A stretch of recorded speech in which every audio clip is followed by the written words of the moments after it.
I don't know why I just did that. Why I would talk like I'm from the 1920s as a German professor, but okay, we'll go with it. Hi, I'm Ernie, and this is Talking Earnestly, and I got another episode here for you guys. Now, we are still stuck in this whole craziness of COVID-19 and stay-at-home orders, so to keep things light, I have another watch-along episode here for you guys. The day of, though, I decided to switch the original movie we were going to watch and let my fandom come out a little bit and watch a movie that I haven't watched in, God, I'd say at least 2 years. It's been a long time, and it's crazier to even think that this movie came out about 20 years ago. It's almost coming up on 21. But yeah, we decided to watch The Phantom Menace. Yeah, I got to say, this recording was so much fun, and I can't wait to do the next one, and already planning on recording that one here pretty soon. I wanted to preface this episode by just saying hello and welcome again, and like I said the first time I did this watch-along thing, we wanted this to be a thing where, you play along with us. You watch it at home, you hit play, and it's almost like you're sitting there watching it on the couch with friends. So there's that. And then one more thing. I just kind of wanted to save some nerd rage out there before the episode begins. I messed up on a fact in the middle of this episode. It does get corrected at the end, but I wanted to save some nerd rage because I know how you Star Wars fans can be, because I'm one of them. It actually ends up being pretty funny. And I apologies to Derek Beebe for doubting him and messing up some information. But without further ado, here is the episode. I have 3 guests with me today. Joel returning back with another watch along. How you doing, my friend? I'm doing well considering the circumstances. I'm still among the living, so that's a plus. That's a plus. Speaking of living, Derek Beebe, how you doing, my friend? I am here. Thank you very much. 2/3 of the Sci-Fi Pubcast joining me. I'm getting overturned over here a little bit, so... Also joining me, the guy who hates this movie so much, he had to join this episode just to talk smack on it. Chris McGuffin. I'm kidding. How's it going, guys? It's going well, Chris. Great to hear your voice. You mentioned it was 2/3 of the Sci-Fi Pubcast, but it's also 3/4 of the Crash Couch. Oh, there we go. Even better. So you're overpowered, BB. Sorry. Originally, we had planned to watch Tron Legacy, but I just kind of been in this mood lately. It may have been something to do with the date that just passed. I think it was May the 4th. Be with you. I just had Star Wars on my mind, and I said, you know what? I called an audible today, reached out to Joel, and was like, hey, how do you feel about doing The Phantom Menace? And he was on board. Star Wars? Yes, sign me up. Reached out to BB, same thing. So I reached out to Chris, who loves this movie as well, and he's even going to join us for a short period, at least a little bit, which is kind of a sign of how much of a fan he is of this movie. So without further ado, we are watching this on Disney Plus, and we literally have it at 1 second. So as we encouraged last time, you guys are going to watch this movie with us. Start at the 1 second mark. I'll count you guys in. And it almost will be like we're all hanging out on a couch as if quarantine wasn't here and coronavirus didn't exist. And we're all just chatting about this movie. So are you guys ready? You guys ready to hit that play button? Oh, yeah. I love trade disputes. Let's go for it. Hanging out on a crash couch, you mean? Nice one, Where's BB. my therapist? I mean, let's do this. All right, guys, here we go. In 3, 2, 1, hit that play button.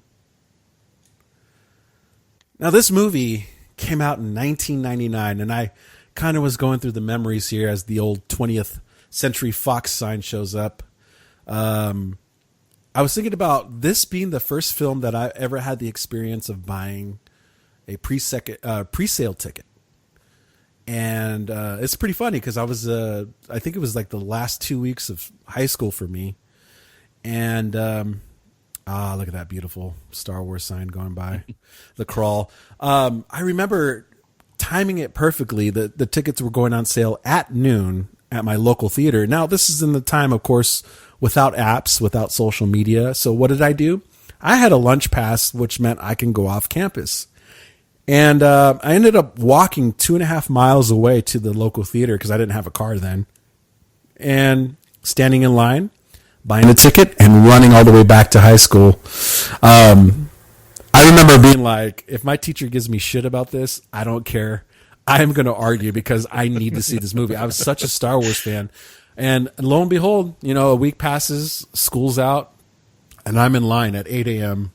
I was in line for about 5-6 hours, I think, before they let us go into the theater. And I had the most unique experience ever. I sat next to a little person, and this is no joke. I sat next to a little person who couldn't see anything, so he had to stand the whole time watching the movie. Probably one of the coolest people I've ever met, and I gotta say, like, that was just something I'll never forget. It was one of my first Star Wars experience with fans. Everybody was so excited, and and the crawl just went through, and I remember this panning here and seeing the first ship, and God, do you guys remember? Ship, yeah. Do you guys remember at all seeing this movie in theater? Oh, yeah, definitely. I just want to quickly point out the opening crawl mentioned the Congress of the Republic, not the Senate. It's never been referred to as the Congress again. It's always been the Senate. I've never noticed that, and I've seen this movie a lot of times. And that's why I asked you guys to be on it. I wanted some fresh perspective. I think I haven't seen this movie in about 2 years myself. Yeah, it's been a while for me, too. Yeah. I kind of wore out a little bit Star Wars for me. I know these movies by heart. I've watched them so much. So it's kind of nice to get some fresh perspective. And even from Chris, I know he's probably got a plethora of knowledge because he loves this movie so much. This is your favorite one, right, Chris? Yes. Well, it depends on in which way you're asking me. If I had to rank them, Empire is still better, but this is in enjoyment. This one is usually number one, sometimes number two, again, depending on the mood. But yeah. And I think I remember too when Ewan McGregor pulls off his hood. I remember thinking he does look like a young Obi-Wan. I remember thinking that in the theater. See, I was thinking, well, this rat tail looks really stupid. But then again, I was my later years of my undergraduate degree, and I was drinking a lot, so I was probably drunk the first time I saw this. I remember the cinema I went to, which no longer is there in St. Catharines, Ontario, and yeah, that was okay. Yeah. The anticipation for this movie was just out there. Yeah. People were just the expectation was so high. We all wanted a new Star Wars. That's what we were craving back then.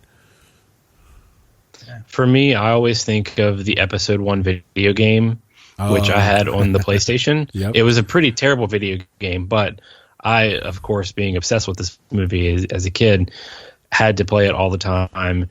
And especially this first level, I think there was even like a demo of it that I had. And so you basically played on the Trade Federation ship for the first level, and it was much longer, obviously, in the game than it was in. Yeah, I remember that. It was in the actual thing, or in the actual movie. So I played that a lot. Then I actually got the full game, and it's a very difficult game. If you've never played it, it does not. It definitely. Well, it to say it ages poorly is honestly kind of a compliment, because for the time it was even pretty bad. Very difficult game too. So if you kind of want to get a taste of it, I would recommend maybe just watching somebody play it. That's probably more enjoyable than actually doing it yourself, honestly. I was a little thrown off, by the way, on this little section right here. Sorry, Chris. I just wanted to point out the name Darth Sidious. Lord Sidious was appearing in a hologram. And I remember thinking, like, dude, that's totally Palpatine. What the hell is a Sidious? Well, I always wanted to know from somebody that was older, being that you guys are all older than me. When I was a kid, it never hit me that Palpatine in episodes 5 and 6, mainly 6, was the same person as Darth Sidious in episode 1, and I never even understood that Palpatine in the actual movie, like the Chancellor was Sidious. Like, was that like just a thing that, was always understood? Well, first off, Joel, did he call us older than him? Yeah, I think he did. Well, Chris, it's great having you on, and you got to go. No, it's kidding. Well, I mean, it was the same actor, so it was, pretty obvious that was supposed to be him. There was this weird rumor, though, that now in episode 1 and 2, they carefully never said that Ian McDiarmid played Darth Sidious, and they never said that they were the same character. So there was this weird but pervasive fan theory that in episode 3 we were going to learn that Palpatine was actually a clone of Sidious being controlled by him or something like that. Because why did they go through these, these great lengths to never connect the two directly? And I guess he was just trying to not spoil it for young kids who hadn't seen the original trilogy. Yeah. Hey, Derek, did you say Ian McGregor? Did I? Yeah. Oh, Ian McDiarmid. Yes. Yeah. All Scottish names, right? I have to admit, this movie has grown on me over the years. I used to, I don't say hate, I more like despise. Like, oh my God, this is horrendous. But that was just a cultural thing for my generation of Star Wars fans. But over the last 20 years... There's our only example of Force running in all the movies. Yeah, Force power running. Just blurred away. Yeah. Actually, there's a lot of good things. This movie has my favorite lightsaber fight scene. So it does. I will agree with you on that. However, I was going to point out right now, when they were attacking the battle droids, it bothered me so much. Even in theater, I still remember thinking this thought. Like, it looks like they're hitting nothing. Everything was so fluid and smooth. And of course, the explanation is the Force and they're not aggressive and that sort of thing. But for me, I'm like, dude, they're totally using blue screen here. Or green screen, whatever it is. It just looks so hokey to me at the time. And I also remember thinking, like, everything's so shiny and new,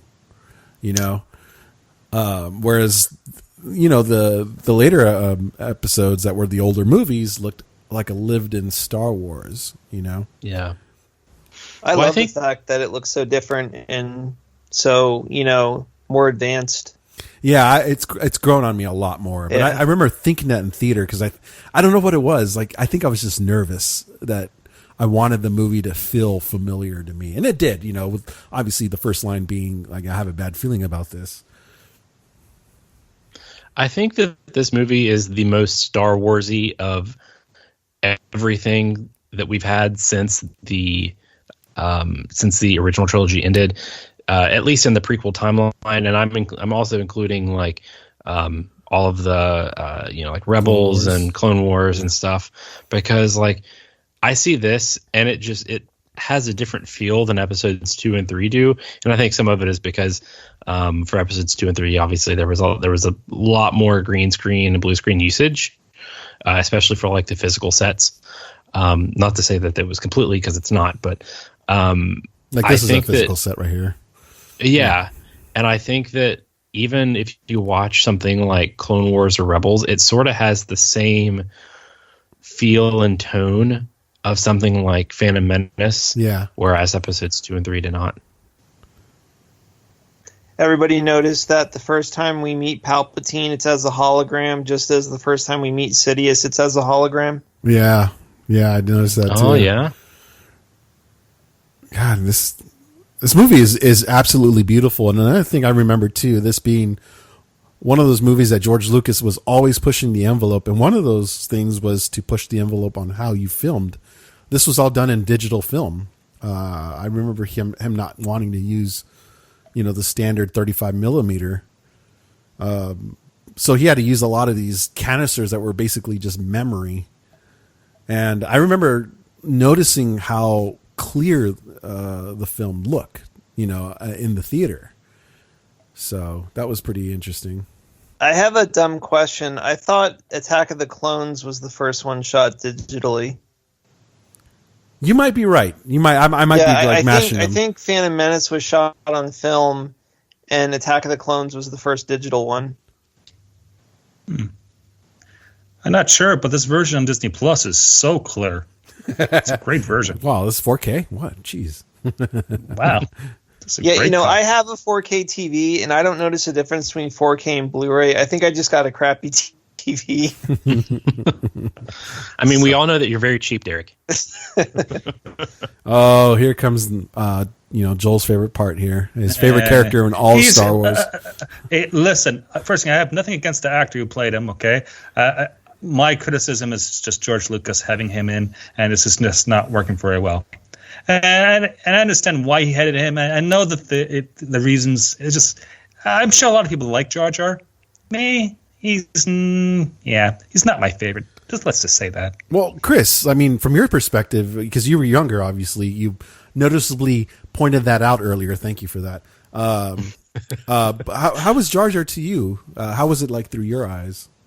I loved Jar Jar. I mean, I had no problems with him. I obviously I can't relate to him, but as a kid, he was just funny, and he does the job of what George Lucas put him there to do, and it's to give him that that wacky and goofy attitude and be the comic relief. And it's kids are always going to love Jar Jar. Like there's no, especially back in, like maybe not nowadays, but at that time, like of course you're going to like Jar Jar. I will say the only time he was annoying was in the episode 1 video game for obvious reasons. But because you get a lot more of Jar Jar in that game than you do in the movie. So if you hate Jar Jar then definitely don't play the video game. But I was a huge fan. It really hit home for me when this movie got re-released in I think 2011, 2012. It was right before the Disney announcement. When it got re-released in theaters in 3D, and I went to see it the first night it was open, and I saw all these kids that were watching it probably for the first time, or at least in the theaters for the first time, and they laughed at it, and Jar Jar came up, and he was just great, and they were having a good time, and it reminded me of me. So nice.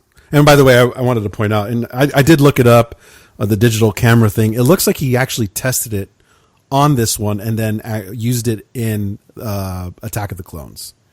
Ah, that makes sense. Yeah, it's crazy because I remember thinking even in Celebration how much of a fan cheer Ahmed Best got. Yeah, and he deserves that. He does, man. We all bashed him. We all did. Let's be honest. Maybe not so much Chris or something like that, but I think in the grand scheme of things, we all, I think, realized that George Lucas nonetheless was like a god, when it came to these films. So everything that happens in this film, even the direction of Jake Lloyd, as we see later on with his acting chops, was all because of George Lucas. That's the way he wanted it. The pacing of it.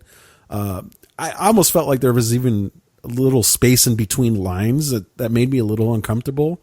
Like I almost felt like the film wasn't cut right, but that's the way George Lucas wanted it. That was purpose. So even the fart jokes and the Misa, all that stuff, that's all George Lucas. And I think as I've gotten older, I've grown to appreciate it. Yeah, I look forward to the day. I love the underwater city, by the way. I think it looks really beautiful. It is beautiful. Yeah. I can't wait until they add the underwater city as an extension to Batu at Galaxy's Edge at Disney World and Disneyland. I think we should go out and meet more Gungans. Yes. Think about this. If you can do like a character meet and greet with Jar Jar, even the older Jar Jar, so it fits the timeline, who wouldn't want that experience? Right? Are you guys with me? I would be first in line for that, Joel. See, that's what I'm talking about right there. I really like Captain Tarples, by the way. I like his character a lot. No, Jar Jar, you are in trouble.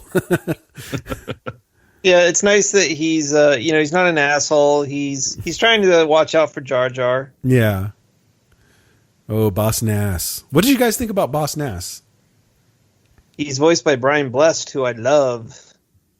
He was Hawkman in Flash Gordon, and if you ever watched Blackadder, the British series, he was in the first series of that, and he was hilarious in it. Wow. Yeah, he's a Shakespearean actor. I know him from like Much Ado About Nothing, the kind of the Bernard version. I've been following this guy for years. He's great. He's got this great, big, booming voice. And he's a big, booming man who's still alive. I think he's been doing travel shows, I should say, last decade. Wow. I like big voices like that. You know, James Earl Jones is one of those as well. Yeah. Very subtle here that he's using a Jedi mind trick. You know, they don't call attention to it. It's just kind of happening. I remember thinking in the theater, though, oh, Jedi mind trick. He's doing it. And it's interesting how he's using it in this case. It's more like, you know, just kind of send us off. Let us go, you know. No trouble here kind of thing. Yeah, I really love Qui-Gon in this movie. He is such a great... I mean, he's not a typical Jedi, but he is such a great introduction to the Jedi for this new generation because he's kind and compassionate, but he's also kind of like wily and manipulative at the same time in a very low-key way. He's just a really interesting character. He's a hippie Jedi. That's the way I look at him. Not to mention that it's Liam Neeson, too. Yeah. Now, is Liam Neeson super famous at this point? He's pretty well known. Rob Roy made him pretty well known. And Schindler's List, right? Yeah. Sorry, Joel. You were going to say something? Schindler's List was like 93 or 94. Yeah. Sorry, Joel. You were going to say something? Oh, just say Schindler's List. Oh, Schindler's List. Got it. Yeah. You know, we have a good impression. You know, we have the close. Go ahead, Joel. Sorry. We have the closed caption on watching this movie, and I just want to read the lines and what some of these are saying. I was going to joke about that because I was totally going to do, when we were going to do Tron Legacy, I was going to do the intro for you guys. He was going to do the music as well, the doom, doom, doom, doom. It's a good thing we switched, but nope, you're getting it out of me anyways, so. Oh, speaking of music, I also want to say that the soundtrack for this movie is gorgeous. I listened to it so much in college when I would be doing, you know, schoolwork and stuff. Well, speaking of the soundtrack, Duel of Fates was on MTV. It was in the top 10. Yeah. I remember that, and that was such a big deal to me, you know. I think I always got the weird looks that I was a Star Wars fan in high school, you know. It wasn't the cool thing, and I wore it like a badge of honor. I love this underwater bit with the sea monsters. I mean, this movie is just so chock full of amazing stuff. You know, it's just like a hat on top of a hat on top of a hat. And so, like, just having this little rando sea monster sequence is just so great looking. Yeah, it's a big gooberfish. Like that thing, that looks legitimately terrifying. That Dude, monstrous thing coming out. Look at that. That thing is awesome. Also, it's on Star Tours. Yeah. Like that CGI looks amazing. Like within the murk of the water, that looks really real. Yeah. What do you guys think about this? It is my understanding. Okay, so a little bit of background. I had episode 1 on VHS. I did not own a non-VHS copy of episode 1 until I think it was probably a year and a half ago. I finally bought it on Blu-ray.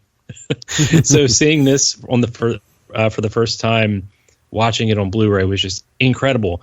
And it is amazing how well it holds up, especially in 4K. Like, I think the 4K version is just fantastic.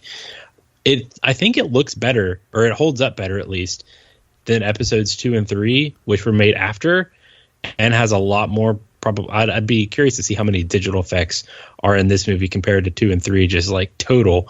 But what do you guys think about that? Do you think this looks? I completely agree with you. No, completely agree with you. And here's the reason why. A lot of it was time constraints as far as episode 2 and 3 coming out. I felt like he had a little bit more time with this one, and it was more like, bam, I'm here.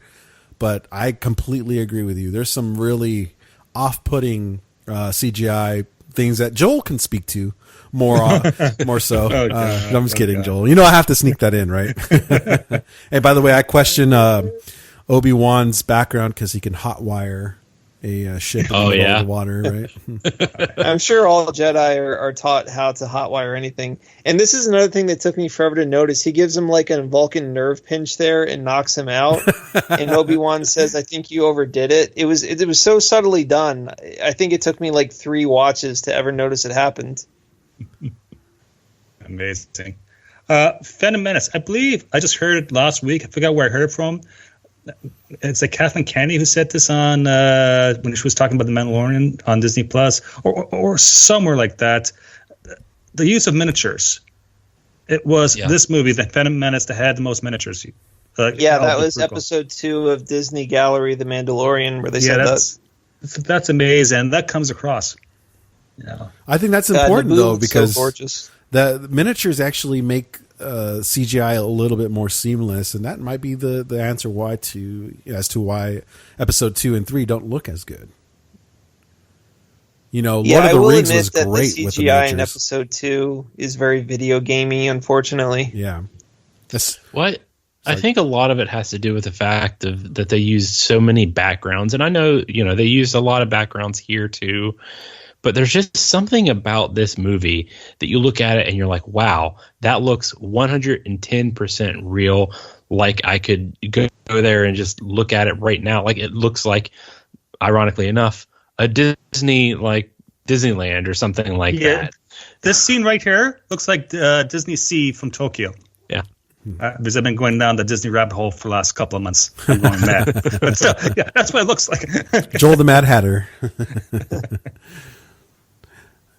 Dude, even at my teenage years, I would want to admit this because it wasn't cool. But even then, I knew Queen Amidala's costumes were just absolutely gorgeous.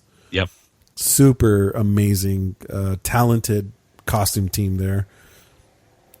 I think that's one benefit that the whole prequel trilogy has is costume design. Yes, I agree with you. Look at this invasion is beautiful. Look at that. Doesn't look like horrendous at all. One thing that I'm noticing here is that I'm used to the Clone Wars cartoon where the battle droids tend to all be the same color, but these all have different colorings. Mm-hmm. I think it's rankings, right? Yeah. Yeah, but like nobody is like just like the generic golden color that they usually are on Clone Wars. I'm sure that's a lot of having to do with money as far as the Clone Wars goes. Nope, I think it just means Dave Filoni is not a real fan. Oh, God. Oh, shots fired. By the way, I do want to point out that I think I haven't actually watched the Mandalorian Disney documentary thing yet, but I think it's either on there or it's some kind of discussion about the Clone Wars maybe recently. But Dave Filoni was making the rounds on Twitter, and it's how I saw it. But Dave Filoni was talking about this movie and Duel of the Fates specifically, and Darth Maul, and how just different aspects of it. And hearing him talk about Star Wars as a whole and this movie and Duel of the Fates and Darth Maul and all of that was just so incredible. And I just want to say, if you haven't seen it yet, watch it. Like, try to find it on Twitter or whatever the source is. I'm pretty sure it was episode 2 of Disney Gallery Mandalorian. Yeah, and please just watch that. And that's how they closed the episode out. It's just amazing. I can't see it. It's just such an amazing documentary on each of the Mandalorian episodes. And wow, I'm just inspired. Each time it comes on, I'm just completely inspired. I question what I've done with my life. Because it's just, I'm not being facetious. Honestly, it's like, oh my God, I should have somehow won the lottery to go to film school. But it's like, wow, yeah, makes me proud to be a fan and a fan of Star Wars. We'll need those pilots. Coruscant does not compute. I love this. I'm taking these people to Coruscant. Where are you taking them? To Coruscant. Coruscant does not compute. See, I remember that line. Wait, you're under arrest. That's such a George Lucas joke. Oh, wait. I love the, what are those N1 Naboo starfighters? Those things look so cool. That is such an iconic look. These droids, these Roger droids, I think I remember hearing this somewhere. Again, I'm old, so forgive my memory. It's fading. I'm going to be on my deathbed probably next week.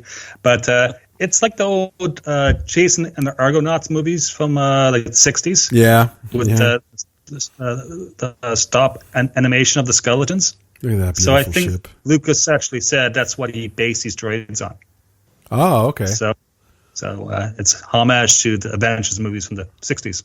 R2. Hello, boyos. I will say, in all of Star Wars, my personal opinion, I think Naboo is the most beautiful planet, even the architecture as well. Mm-hmm. I mean, Coruscant will always be my favorite because it's this huge, massive sci-fi city. But yeah, Naboo is gorgeous. Yeah.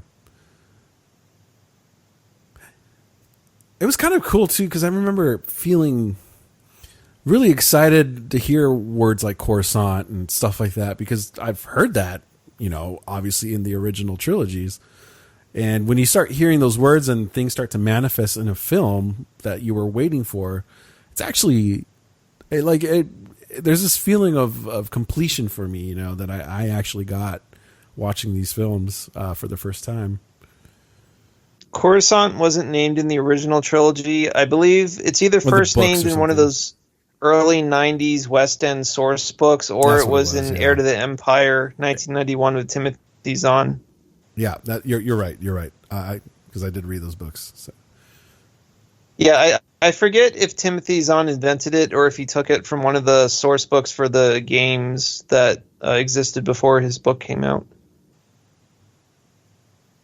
But yeah, that was cool because I was a huge fan of the novels. Yep. In the 90s. So getting to see Coruscant on screen was so amazing.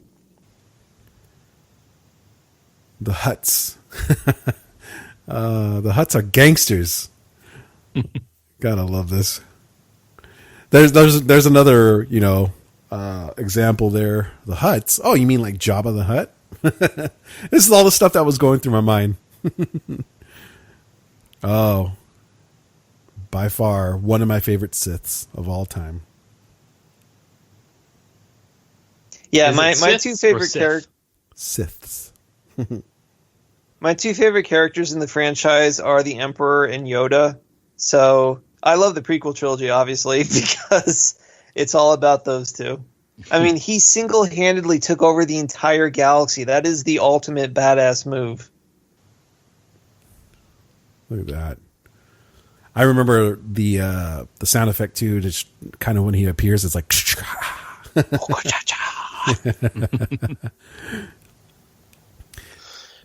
there was we were talking about Duel of the Fates earlier being on MTV. It had a music video, and at the beginning of the music video, you have probably like the only line of dialogue that Darth Maul has in the entire prequel trilogy, or even really probably the only movies aside from Solo. I think.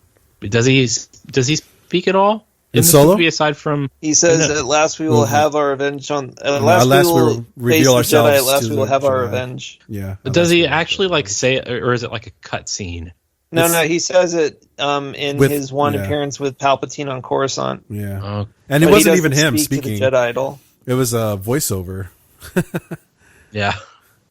And he was voiced by Peter Serafinowicz, who is from the BBC show Spaced, and he was also the Tick in the recent Amazon Prime series.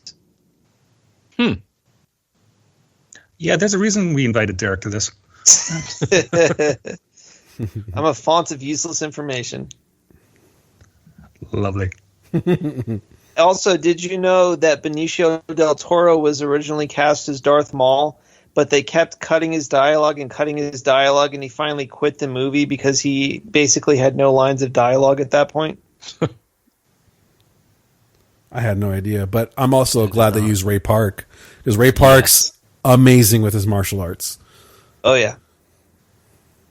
He's also a really good ambassador for Star Wars, too. He is. He had a little beef going on, I think, with the 501st for a little bit. Well, I don't know if that got squashed. I didn't hear about that. Yeah, it was on his Instagram a while back. I think a lot of it had to do with one of the chapters kind of harassing him a little bit. I think this was when Solo came out, in fact.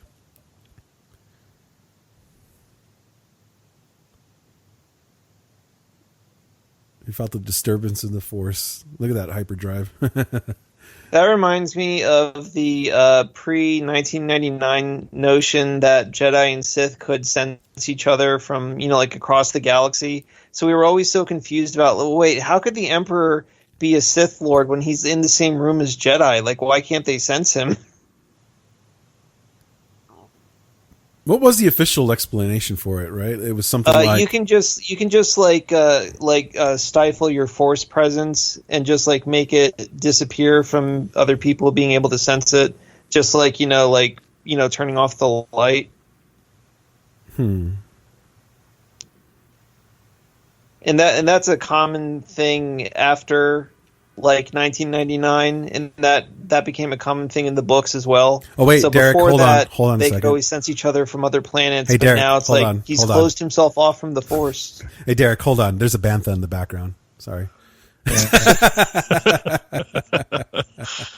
Oh, here's your favorite moment, Joel.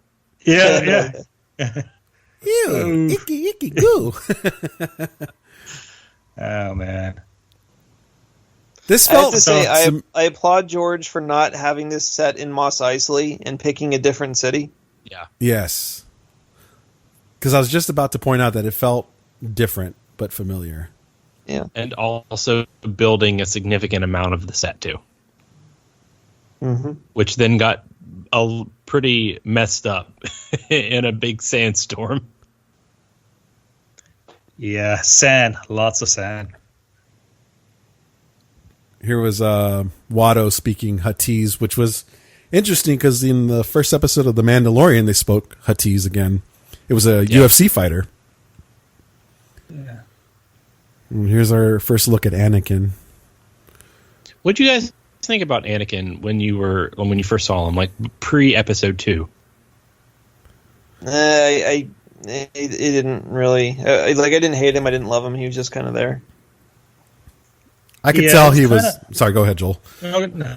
It was kind of hard to relate to a child, right? When you're like 23. That's true. I was going to say I could tell he never had an acting job before. His chops were pretty rough.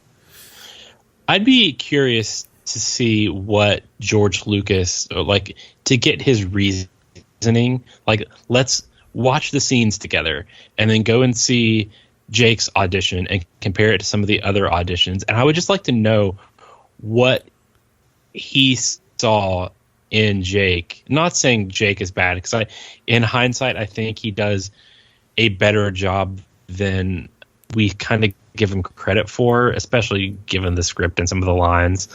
But it's clear, if you watch some of the other auditions in the episode 1 documentary, it's clear that Jake's not the better actor or not the best one there. But obviously George saw something in him, and that's fine. I mean, it's George's movie. He can do what he wants and cast who he wants. But I'd like to know what it was that made him say, you know what, let's go with him. If I remember correctly, though, I think it was the way he kind of acted off of camera, if I remember correctly. Yeah. I believe he says in the beginning documentary that while some of the other kid actors were better actors, Jake was the most consistent one. The other ones were good for a few takes and then would get bored and turn bad, whereas Jake was kind of like consistently solid all the way through, and that's why he picked him, because he was dependable. Mm-hmm. And he could take direction, or no direction at that. Also, I will point out that Jake's audition is way better than his acting on the actual film. Yes. I like his audition a lot more. It felt more authentic, if anything. It does take him a little bit to like get into it and to get his lines right, but you are right. Somewhere in the background of this junkyard is the pod from 2001: A Space Odyssey. I've never noticed it myself. Really? Huh. Now, what is the age difference between Anakin and Padme? It's only like 5 years, right? Well, according to Weird Al, I think the according to Weird Al, the line was I think Anakin was 9 and Padme is 14. But I don't know if that's 5 years. I don't know if that's the age difference with I think it's pretty bad whenever you like look at the difference between Jake Lloyd and Natalie Portman, but because they're definitely not that age. Yeah. You get to an age where age doesn't really matter anymore, so that's the next movie. Oh, preach it, Joel. Especially tell Chris. That that is a women's shaver that he's holding with some stuff glued onto it. Really? I didn't know that. Yeah. It's like a woman's Bic shaver, and they just glued some tech crap onto it. That's pretty cool stuff, man. Like even the lightsabers were. Looked it up. Sorry, go ahead. I just looked it up, and Jake Lloyd was born in '89. Natalie Portman was born in '81. Yeah, pretty big difference. I gotta say, this alien right here, that's not like a good costume. That looks fake. Yeah. Ooh, looks the Bulba. His design was interesting. I think it's interesting that he's so evil and threatening when he's actually very tiny with very tiny little limbs like that. Yeah. I mean, you can kind of say the same thing about, like soccer stars. They're not like the toughest guys in the world, but yeah, they can act tough on the soccer field, Oh, sorry, Chris. Football. Yeah. I was wondering where you're going with that, Ernie. I'm turning into you, Joel. I'm hanging out with you way too much over Skype. Oh, God. Hey, wasn't George Lucas's two young kids in this movie? As extras? They're definitely in 3 and 2. I don't know if they're in this one. Okay, I just trying to think because, did I miss it? It's been a while. Those two guys that sat with Sebulba look so bored. What's wrong with them?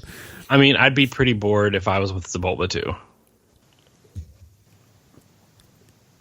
By the way, Captain Panaka does not come back in episode 2 and 3. If I recall correctly, the actor wanted like a lot more money to come back, so they just recast him with Captain Typho. I always wondered that because I really liked Panaka. Yeah, I think that's correct. I remember hearing that too. God, imagine having a nickname Annie as a boy. While trying to seduce an older woman. It's like the Johnny and Cash have a bowl song. cut. A boy named Sue. Trying. He eventually was successful, so I give him credit for that.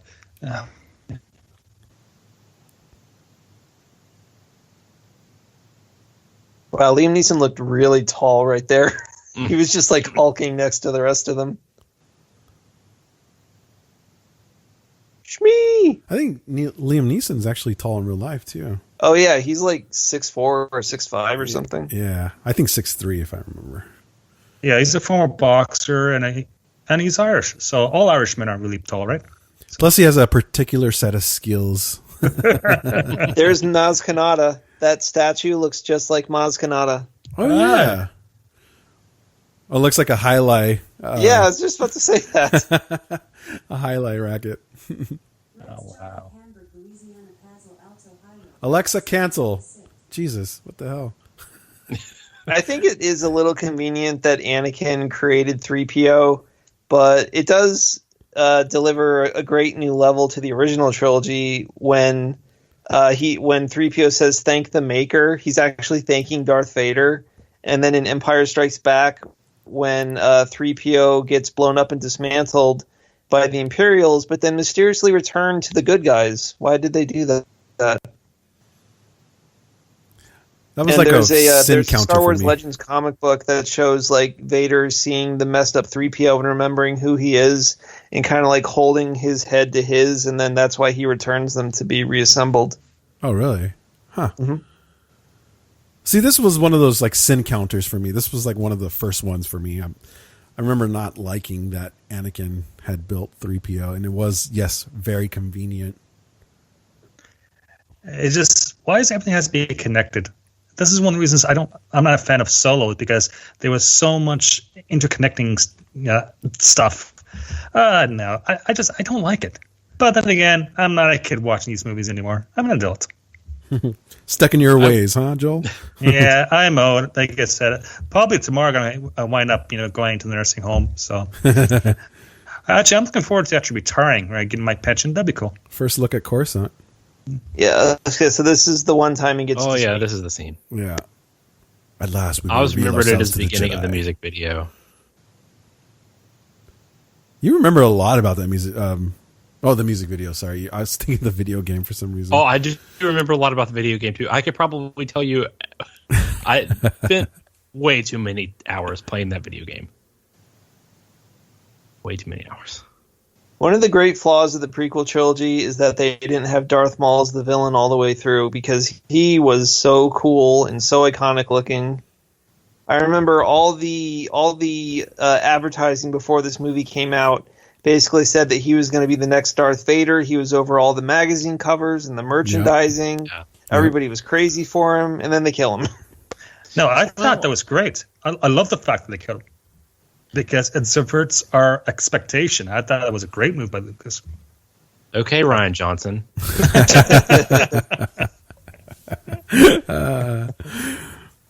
I remember too the Last Jedi is the best movie ever. I remember Darth Maul was so popular that even the action figures flew off the shelves. Yes. It was very hard to find them, and I remember finding one and being like so happy. I actually had a friend who worked at Toys R Us, and I had him save it for me so I could buy it off of him. But I still have that figure. I have it up in my office right here. That would have been one of those things I would have shown in your video, Joel. Oh, well. You can always do it again, because Star Wars is not going to go away. Never. Ever, ever, ever. We did a brief show and tell, Derek and myself, and we posted the video up on the Sci-Fi Pubcast's YouTube channel. Go check it out. Yeah. Now, I kind of blanked out. Are they drinking blue milk? No, it doesn't look like it. No, I don't think so. Looks like they're eating oatmeal, though. Is it that tongue scene coming up? Jar Jar's tongue? He already did it. Yeah, it already happened. He was doing the apples. So, what's funny about this scene? So, they're trying to leave Naboo to get to Coruscant, and their hyperdrive breaks, and they can't make it. And yet, in Episode 9, they're able to hyperdrive skip between multiple planets in the space of seconds. Derek, we don't ask questions around here. There's no real science in this movie. This is not The Expanse, man. By the way, I think the actress that played Shmi was the perfect actress to play her, because just the look itself. She is gorgeous on screen and has this it's a very look. Small role, but she really makes it count. She looks like she belongs in Arizona. Her facial features, she matches the desert almost, like a Tatooine. Yeah. Amazing. It's an interesting observation, Joel. There you go. She kind of looks like my mom. I don't know. Wait a second. Well, I think that's, we're joking about that, but I think that comes off. She looks like a mom. Yeah. This all was too trusting of a scene, right? Well, apparently Shmi has a very giving heart. And she's laying down some vibes for Qui-Gon there. Oh, yeah. The moment he walked in that door. Show me that lightsaber, boy. The moment he had to duck down really low to fit through the doorway. Yeah. Bantha. Is it Pernilla August or Pernia that's right. August? That's her name, the actress's name. Now, I don't think I've ever noticed it myself, but doesn't Quinlan Vos appear in this movie as a background character? I think you're right. I think it's somewhere on Tatooine, but I never noticed it myself. I've seen Aura Singh. She watches the pod race as it goes by, but I don't think I ever noticed Quinlan Vos. I haven't read a lot of those comics, though, so I'm not super into Quinlan Vos. But when in doubt, though, you just put it in the pod race scene because everybody was there. Yeah.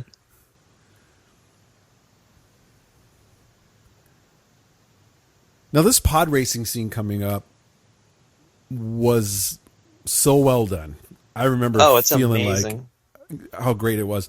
And then hearing the story of George showing it to Steven Spielberg and, asking him, should he cut it? And he's like, cut some more of it. And, they told him to leave it alone. I'm glad they did. And the theatrical cut is shorter. When it came out on VHS, he actually added like a whole third lap to it. I forget how it worked originally, but there's a lot more action to it on the home release version. Yeah, Lucas was going around in circles.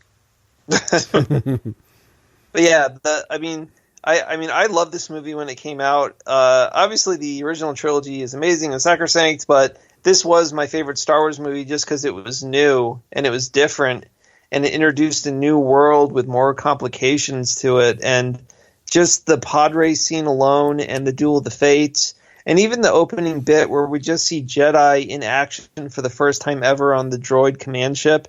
That was just magical stuff to me.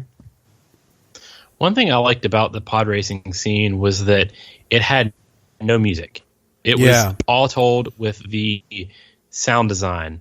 And I think this is probably the best sounding sequence of any Star Wars movie. And that's saying something. And like this includes all of the times where you have like a soundtrack backing what's going on the screen. I would say that the pod racing scene is just excellent. It's top of the notch. Like there's no beating it. It's pretty cool hearing what sounds they use for each pod as well.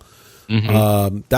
I forgot where I saw that. Was that on the documentary of the Phantom Menace? Probably was. Or at least I'm pretty sure. Yeah. But just hearing what they use for each sound, even Sebulba's is probably the most interesting sounding one.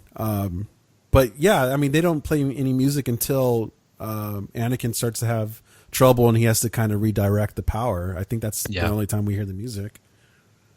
Yeah, I can still hear the sounds in my head, the whining sound of the engine, then boom, boom, boom, boom. The boom, boom, boom. Like, yeah. Yeah, amazing. Yeah, we're not even seen yet. Here's the explanation that he's Christ, basically. Anakin was born of the Force. If you haven't read it, read the Darth Plagueis novel. It explains where Anakin came from, and it is a brilliant piece of writing. It's the entire backstory of the Emperor. Yeah, which is legendary. Or at least just legends. So that is Warwick Davis as the young Greedo there. I don't know if that is Greedo. No, that is Greedo. Yeah, that is Greedo. I don't think he is. I think it's I don't think it's Greedo. I think it's a different character. But it's the species. I'm pretty sure they say in like a cut scene that it's Greedo. Like he gets in a fight with Greedo. I will look that up right now. You're just not judging him by his appearance, are you, Dirk?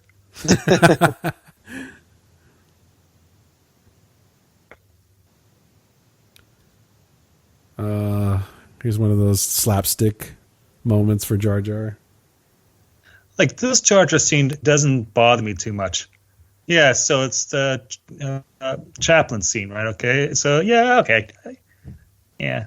Yeah, just it's remember, not Greedo, Star by the Wars way. is for 12-year-olds. Yeah. It's not for adults. Yeah, says who? Oh, right. Sorry. Okay. Yeah, it's not Greedo. He's Wald. Foiled. I could have sworn there was like a deleted scene where he gets in a fight with Greedo. Yes, Derek, you can't do your own fan fiction, okay? Well, you can, but you're not going to make any money off of it. I like how beat up this pod racer looks, and it's like ready to go the next day. Paint is all chipping off. It's got dust all over it. But, when he races it looks like it's been newly painted. Like, who would do that overnight? I 100% cannot tell that there is a dude standing behind that wireframe 3PO that's getting green screened out. That looks like an actual thing by itself. Because when they filmed it, Anthony Daniels was standing behind that puppet in a green suit and moving it, but you can't tell that at all. A look of concern on Shmi's face. Here's the scene that makes all Star Wars fans groan. Yeah, I accept it, but I don't love it. Yeah. I mean, the important thing to point out, though, is that it's not that midi-chlorians cause the Force, it's that they're attracted to someone with the Force. So it's not saying, like, if I have X number of midi-chlorians, I have X number of Force. It's just saying that there's this microscopic organism that is drawn to people who are forceful. So what you're saying? Oh, go ahead, Chris. I was going to just say that I hope that if there's one thing that we get with new Star Wars movies, and that there's going to be new ones that precede all of this, I hope that there's some kind of explanation for midichlorians that make people okay with this part of the movie, because that's, for whatever reason, one of the bigger complaints about the Phantom Menace and the prequel trilogy as a whole, and the way they set up Anakin. And I would like to see something explain all of this to the more casual audience, or to the quote unquote haters. The Sith Infiltrator. Very cool ship design, by the way. Yeah. Nod awesome. to the TIE fighter, but not really. I love how the wings flap in. Mm-hmm. Yeah, I need one for my back lawn. Yeah. Got to trade in that Chrysler. Oh, yeah. Studebaker, Ashley. No, okay. God, Darth Maul is such a cool villain, man. Why do I keep looking at Darth Maul's legs for? Something about his legs. Like, he has legs. Okay. A lot of that has to do with probably the fact that Ray Park isn't a tall man himself. Yeah. But they want him to look more imposing. A lot of that is just trickery of the camera, Bad guys on screen, you shoot them from lower. Makes the Now, I did heavier. not play Derek, hold on a second. video game that Chris was talking about, but I did play the Pod Racer N64 game endlessly. Yes. I still have that. By the way, you interrupted me, Derek. There was a bantha on screen again. Why are you so into banthas? Honestly, I will. I know I'm joking, but banthas are my favorite creatures on Star Wars. There was a fan, the official fan club was called Bantha Tracks, right? Back in the 80s and 90s? Yeah. Yeah. Yeah. I was a member. Wow. Amazing. Twi'leks. They're so blue. They're sad. Hey, if you're into that, whatever works. I'll take that bet. This is an interesting scene. The bet.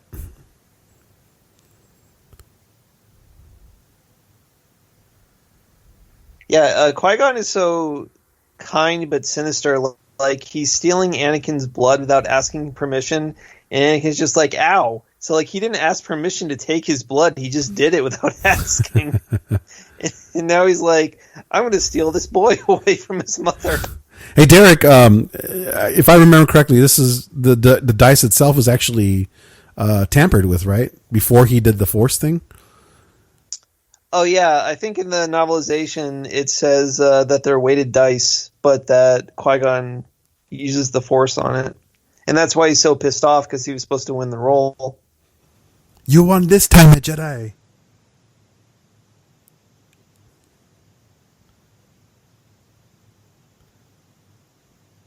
Now, I don't know about you guys, but there's been a few shots of Jar Jar and Watto that look oddly fake. Like, normally they look pretty good, but then every once in a while there'll be a shot where they just look very fake and plasticky. Yeah. Yeah, They definitely could tell that it was CGI for sure. That's so wizard. Is that why you keep saying it to me, Joel? Yeah, that's a prequel reference. Got it. That's so funny. Did Chris sign off? Chris, are you still No, there? I'm here. Yeah, you have to get going, right? Is that what I do, unfortunately. All right. Well, it's been fun having you on, buddy. Yeah, we'll definitely have to do another one when I can actually participate fully. What are you doing next week? Let's do episode 2. Oh God, I don't know if I could watch episode 2. That one's so bad. Episode 2 has so many great scenes. The speeder chase, the asteroid chase, Yoda versus Dooku, the Battle of Geonosis. Yeah, a whopping 30 minutes of a 2.5 hour movie. Well, Derek's got to go too. No, just kidding. No, but I'm glad you joined us, man. I know you love this movie, and it's fun to banter with you about it. So yeah, I think I'll have to leave it on in the background while I do some other stuff tonight. There you are. Go ahead and plug your stuff before you leave. Yeah. So before I do any of that, I do want to say that probably a year ago now was the anniversary of the Phantom Menace, and I did an episode of Chasing Fandom, which I don't know who was on the episode now that I think about it, but I definitely did an episode. So if you want to hear me gush about the Phantom Menace even more, look up Chasing Fandom. You will find the episode there. It's actually one of the more recent ones because I've not recorded since then. Was it Tim? Was it Tim Riker? It was Tim. I think our good friend Mike was there too, and I don't know who else. Joel, maybe? Joel, were you there? I don't know. Maybe not. Who knows? I probably love Jar Jar a lot. Okay. But yeah, go check it out, guys. And I'm also on the Crash Couch podcast, which is all about The Expanse. Yes, episodes are being released, which is great. Yep. Well, we're slowly getting to the end of season 4, which has been out now for 5 months. But and I'm on Twitter too at the Curse of Chris. There you are. All right. And the name of your agent, in case you want to. Piusa. Chris, man, take care of yourself. Great talking to you. Yeah, man. Thanks, Bye, guys. Chris. All right. So the bit where they're actually introducing the pilots, that was definitely added to the home release. That was not in the theaters. It wasn't? Oh, wow. Yeah. You do see that shot of them walking with the flags, but where they're actually giving close-ups of each alien and saying their name, that was not in the theatrical cut. Slamo. Yeah, it's a good thing you asked Derek to be on here, Joel. He's all full of knowledge. I love Star Wars. That's my first love. Yeah, some people don't like Derek, but he's been a good friend of mine, and I try to help him as much as possible. Buy him lunch, Whenever Joel asks, like, "Oh, what should we do the next episode of Pubcast about?" I inevitably make some Star Wars suggestion. We could just do a show on Star Trek and Star Wars, and people would be happy. Yeah. Look at him, Jabba the Hutt. Look how thin he looks. That's always been the joke, right? He's not as big as he used to be, or he becomes. I'm trying to remember if that's actually Bib Fortuna or not. It is to the right of him. Oh, I think so. To his left. Yeah.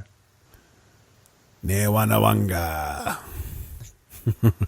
I love Bib Fortuna. Bib Fortuna was one of my favorite characters when I was a kid. It's funny how much sexual dimorphism there is between male and female Twi'leks. They look like almost completely different species. Yeah. Do they ever explain the skin color too? Why some are blue and some, like Bib is more kind of like human skin? No, I don't think so. I always love this graphic on his screen. He can see everything going on. All this stuff, it looks like it really would be a part of a Star Wars world, but also looking at it, it just looks like engine parts from a plane, It's so genius. I love it. Yeah. It's so practical. It's funny how this entire sequence is almost its own little standalone movie that has nothing to do with the larger plot of the story, but it's just so damn exciting. All these engines to remind me of this restaurant at Galaxy's Edge. Oh, that was Warwick Davis we just saw in human form. Yeah. Yep. I guess he couldn't afford the gong stick.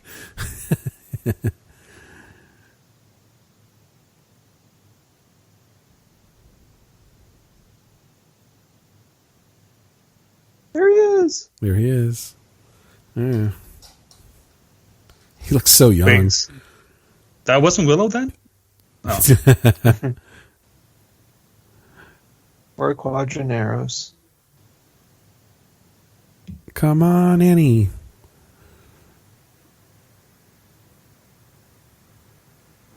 I like the color of his pod too, the silver and blue.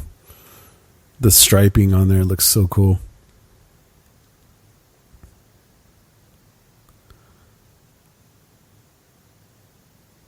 I like too and that this pod race 100% holds up. I mean, this all looks very realistic. It does. I like that it's not a fair race too. You know, Sebulba really makes that well known that cheating is allowed. It's very much like a Ben-Hur moment. There's Aura Singh. Oh yeah. It's like American Graffiti in space. Well, I mean, considering he directed that movie. I'm ashamed to say I still haven't seen American Graffiti. Oh, Derek, it's never on a streaming service, and it was never like at a video store for me to rent it. It's of that time period. You'll probably hate it because it's a drama and a slow pace with some comedic scenes. Well, isn't there a lot of like car races in it? It's more like cruising than anything else. Mm. Yeah. Just Harrison Ford is in it, right? Yep. Absolutely. I love the Tusken Raiders taking pot shots. Or.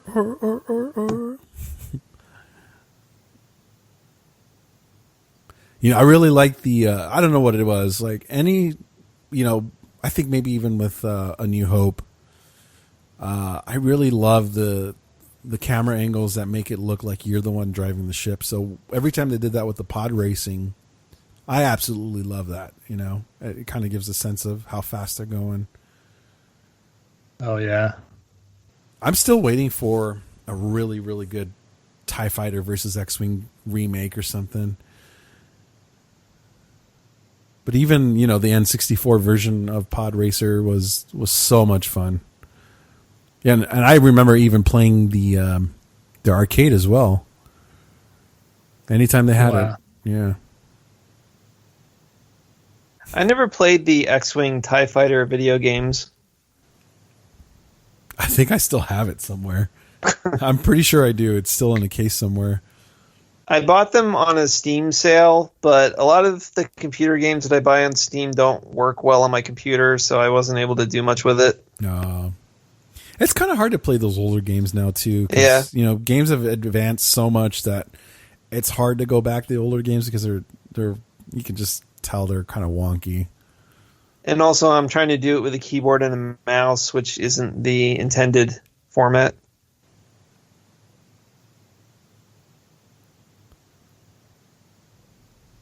Yeah, this is a great scene because there's danger, there's jeopardy. And the build up to it, it's amazing. And the backgrounds are just so gorgeous to look at. And it really does put a sense that, you know, Anakin was really special. He's the only human who's doing it. He's a kid. It really did put a lot of weight on his shoulders as far as, you know, how talented he was. Naturally using the Force. And hitting on older women. Like, he's great. He's got the moves. I also like the fact that he has the smallest pod racer out of all of them, so he literally is the little guy in this fight. Yeah. Man, look, when those engines destroy and all the particles go everywhere, that looks so great. I love this. And in this own little sequence, like, they really do build a sense of the geography because you do see the same course track 3 times because they do 3 laps. So, like, you know, like, okay, this is the part where they're going to be in the tight canyon. Yeah. And then they're going to get out to the open space. Those little magnet he uses right here is so cool.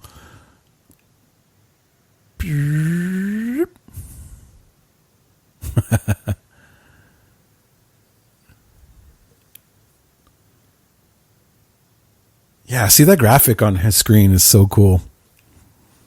Yeah.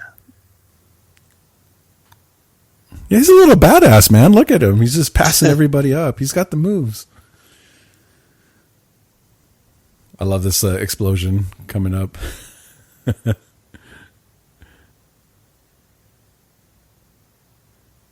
His helmet is almost like an X.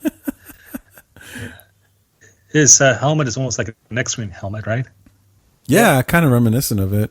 Yeah, so there's that motif going on because Rey in The Force Awakens has the same thing, or a similar thing, right? Well, she actually did have an X-wing helmet, because even at the time of this, like X-wings didn't really exist. Yeah. But I'm sure that's kind of where the design was made from. Obviously, George Lucas, backtracking a little bit, but I'm sure it's just a basic helmet design. Yeah, exactly. But still, the whole red on it, it's kind of cool. I like it.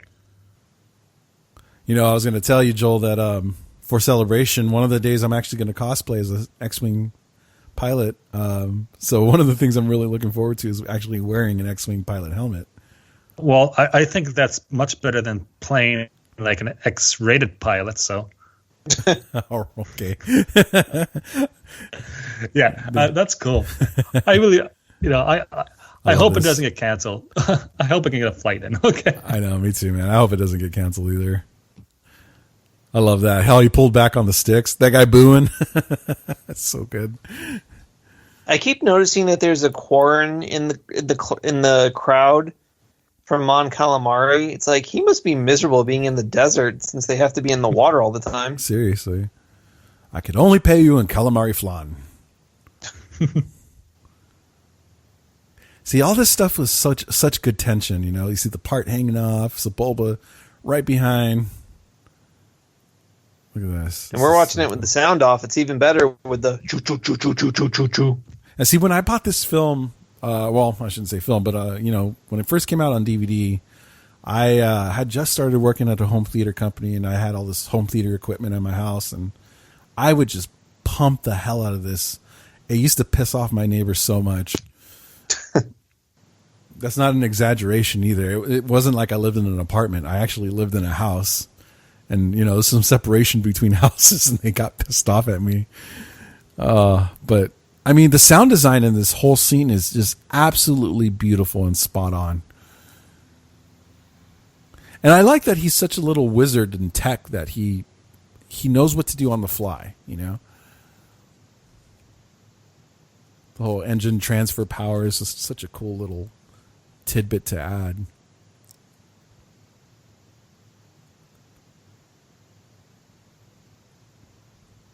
What do you guys think if Anakin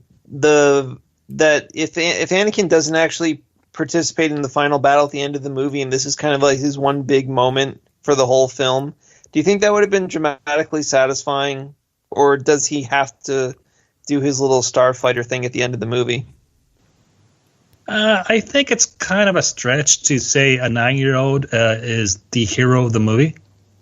So to me, it wasn't very necessary. It's one of my big complaints about the Phantom Menace. Anakin is so powerful, and for like a 10-year-old, like, come on, really? But that's me being an adult and not a kid. Yeah, and from the other perspective of it too, his acting in those scenes are terrible. Like, it really bothers me, and I hate watching those scenes so much.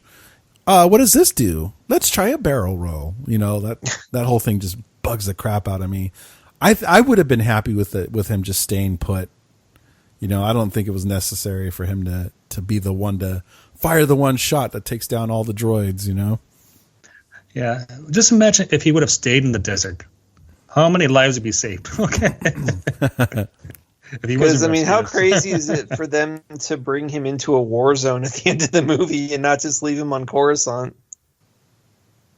Yeah. Woohoo! Of course, the Jedi are all about child endangerment, so.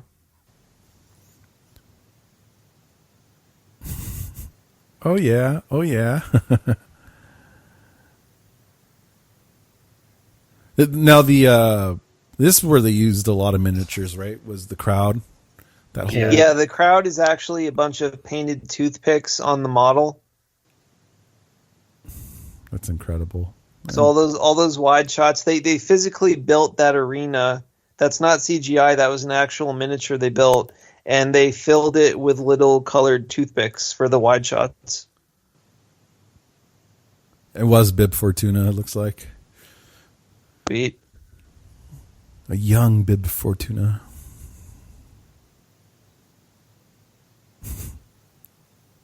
Oh.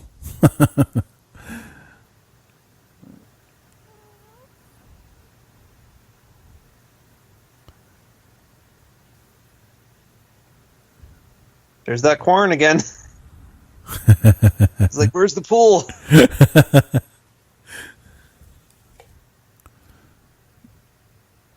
Little life lesson here, not to gamble. Death sticks, life lessons. Hey, here's a bit of a probe. Yeah, there's a bit of a serious criticism to it. When this movie came out, this fellow, what's this guy's name? The guy who just lost the bet. Watto, right? Do you get like a anti-Semitic vibe off of him?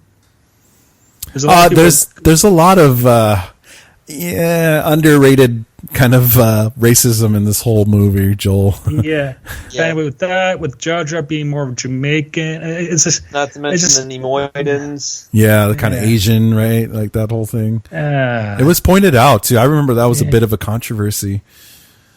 Yeah, like Lucas says, it's all BS, but still, it's like,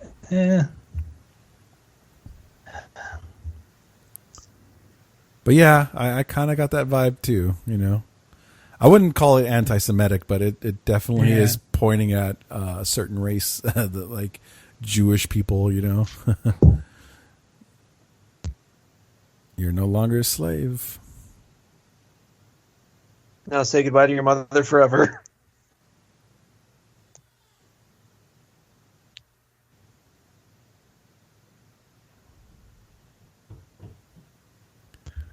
I just had a coughing spell off mic because I was drinking this creme de mint with ginger ale with fresh mint and went down the wrong way. At least I have, fresh breath now. And we'll have it till tomorrow. I'm drinking it's a beer it's a Mexican lager with lime. It's called Cerveza by Asylum Brewing. It's all right. It's not too bad. I wish it had a bit of more strong flavor. I don't know if it's the lime that takes that flavor away. I know since I can't go to a bar, I haven't been to a bar in about 2 months. I've decided to have my own bar at home, so I've been stocking up my bar. So I'm now getting into all the obscure stuff you need for cocktails. Mm-hmm. Yeah, I'm putting my time to good use during this lockdown. You know how to make a Manhattan yet? Oh yeah. I love That's an easy one. Yeah. Okay. I actually bought seeds so I can grow my own mint and dill.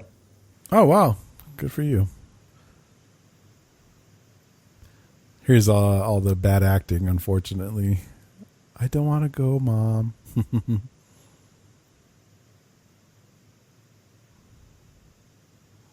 He was a cute kid, though, man. Like I think that kind of what made it forgivable a little bit. It was just it was such a weird feeling because you knew that he was gonna end up being a murderous dark lord. But still, I mean, he's an 8-year-old kid. How is he supposed to react to that scene? Yeah. I mean, there have been some amazing child actors. Ooh, he's rubbing her with his thumb there. Did you see that? Yeah, he's using the Force.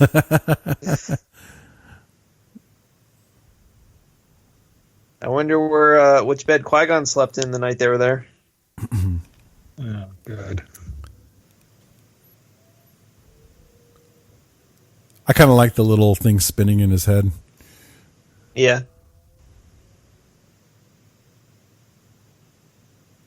Wow, it's so crazy to think. Forgot about this. It's like a 3PO POV shot of his head swiveling around. Yeah, that's a good. I never even noticed that. I'm glad you pointed that out. But it's pretty crazy to think that 3PO has been in all 9 movies. And Rogue One. And Rogue One as well. Just not Solo, sadly.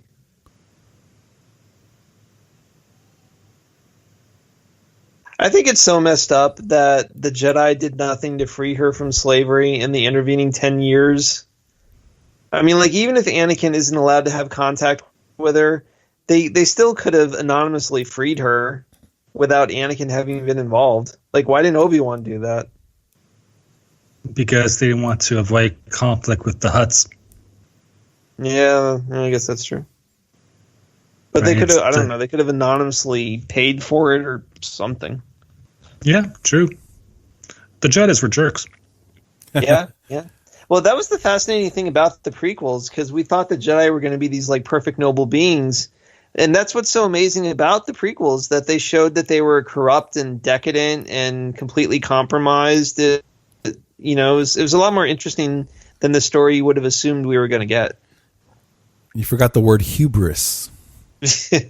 I love that he uses that word in The Last Jedi, and points to that being the downfall.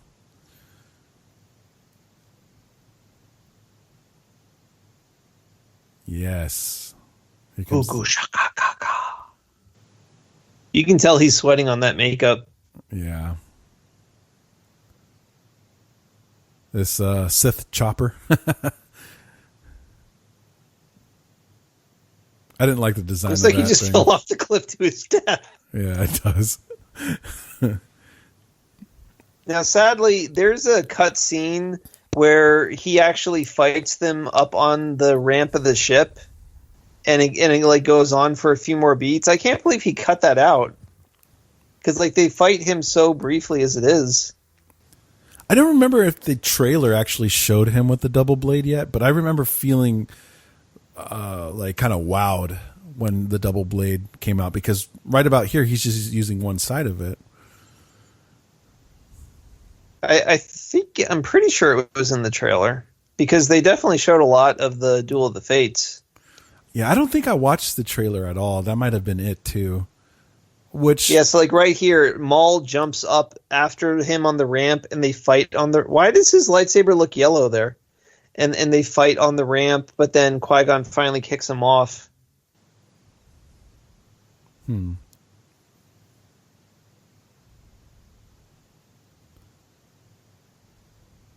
It's funny that he said it was after the Queen, not he was after the Queen.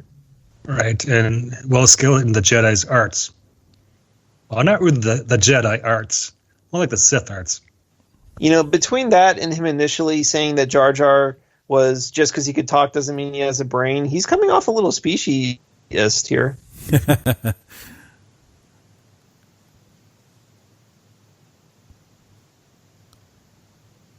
So the Trade Federation trying to negotiate more with the capture of Amidala, right? God, that chair is so weird.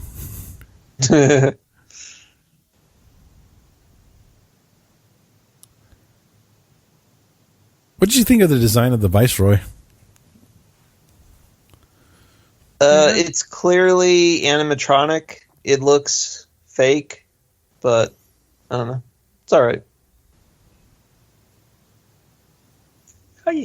This is Star Wars. I think Star Wars has to be a bit hokey for it to work.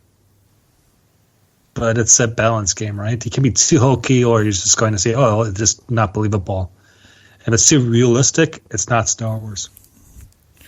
Did you guys see that fan cut where the guy had the theory that like it would be more threatening if the alien language was an alien language and not English like we understand it, and so he cut everything and kind of muted and warped the sounds so the Viceroy has like a specific language, and he cut out all the like fart jokes and stuff like that from Jar Jar. Have you seen that take before? I haven't, no. No, I haven't. I forgot the name of it. It's actually pretty good. I think it's called the Phantom Cut. Well, there's another name for it though, like the guy who actually cut it. I forgot the name. So, you remember how I pointed out at the beginning that the opening crawl says the Congress of the Senate? I've noticed every single line of dialogue says Senate in the movie. It's almost as if they made a last-minute change or something. Yeah, so Congress is probably more Americanized, whereas the Senate can be interpreted as the Roman Senate.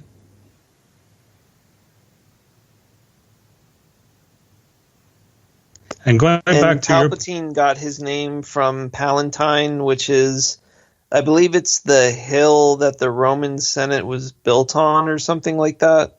Right. Very interesting. There's a lot of Greek and Roman stuff coming through, right? And the fall of the Republic, which is right out of Roman history. Yeah. Yeah. Oh, Coruscant is so gorgeous. Yeah. Look at that. I love it. It's called the anti-cheese edit, by the way. That's the one I was looking for. Oh, by the way, I think I told you guys this before, but years ago I saw New Hope dubbed in Navajo, Really? the language Navajo. It was at the Toronto Film Festival. The Bell Lightbox was a big theater in downtown Toronto, and it was an amazing experience.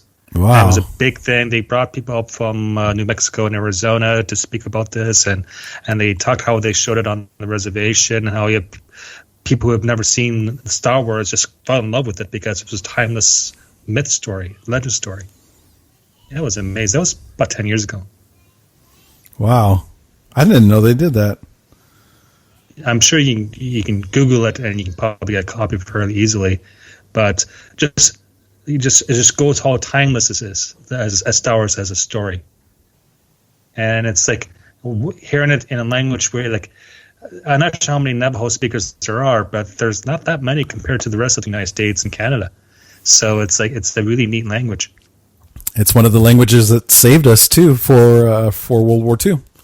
Yep, code talkers in the Pacific, fighting the Japanese. Yeah, wind talkers. You guys know that the fake queen is played by Keira Knightley, right?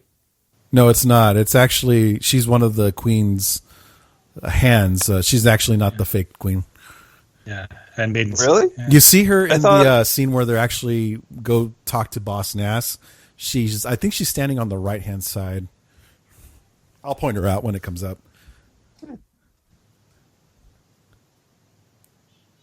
This is so cool. This is the type of stuff that made Coruscant really, really cool. It's definitely a space age, Rome. Yeah, I mean, this is the ultimate science fiction setting. Yeah, it's just like Orange County, right, Ernie? No, nothing like Orange County. Derek, you're in Pennsylvania, right? That's right. Okay.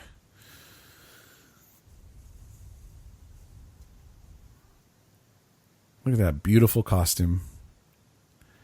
And this is the first time we actually see him, right? Or Ian? They showed him on the landing platform looking up as the ship landed.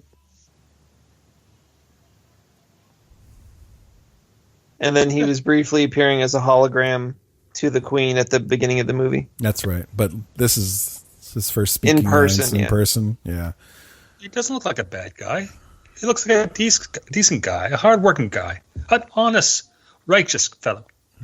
Just because he's a bad guy doesn't mean he's a bad guy.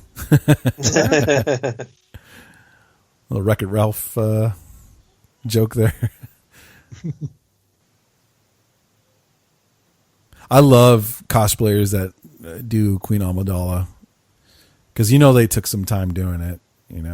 Just look how elaborate that costume is. So you're saying that that's Natalie Portman? That actually is Natalie Portman right there. Yeah. But Natalie Portman is also the handmaiden standing next to her. I thought that they got a different actress to play her and that it was Keira Knightley. It wasn't Keira Knightley. It was a different actress, but Keira Knightley is actually standing next to Natalie Portman as one of the other handmaidens. Because I think there's 6 of them, if I'm not mistaken. Yeah. 5, 6, something like that. Here's our first look at the Jedi Temple. What did you guys think? I was a little disappointed by it. Of course, we only see the tower. Yeah, we don't. Yeah, you didn't see the full body of it. Oh, look, it's CGI Yoda. They got rid of the puppet. Yeah, the puppet in Phantom Menace theatrical cut did not look good. Yeah, Plo Koon is one of the coolest looking Jedi. Where's that sexy Yaddle? There she is. There she is. Look at that. Now, she's a heartthrob. I almost wish that there wasn't a Yaddle because it kind of ruins the mystery of Yoda's character to just have a second one there with no explanation, and then she just kind of disappears and she never talks. And it's like, so what was the deal with her? Yeah, but it just adds to the mystery. Why was she there? And what's up with Baby Yoda from The Mandalorian? Now that The Mandalorian out, I think it makes a little bit more sense. Had The Mandalorian not come out, it would have bothered me a lot more. But I still like that there's still mystery about Yoda's species, that we don't know shit about it, you know? I do like that there's so many weird alien creatures, like the big snake guy and the guy with the massive head on the long neck. Yeah. I remember, too, I think it was in The Courtship of Princess Leia, where Luke was, off trying to find remnants of the old Jedi stuff, and talks about a young Yoda a few hundred years before. I think it explained that he was blue back then. That was kind of cool stuff that came out in Legends.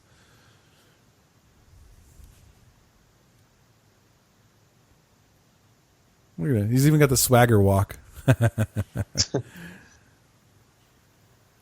He's got that big dick energy. Good one.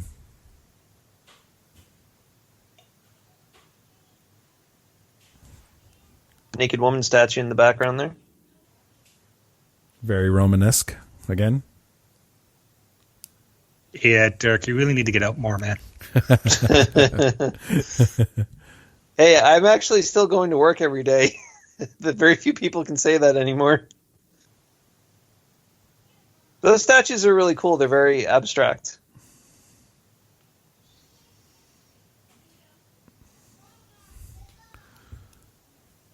This scene was cool.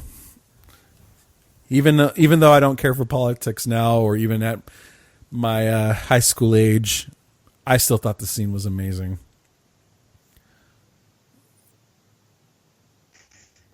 Yeah, the movie's definitely not thrilling at this point, but it's still interesting. See, personally, I love this political stuff, so it's like, oh, this is great. Oh yeah, I mean, I love the politics too, but it's not just like, there's no action for a while. Yeah.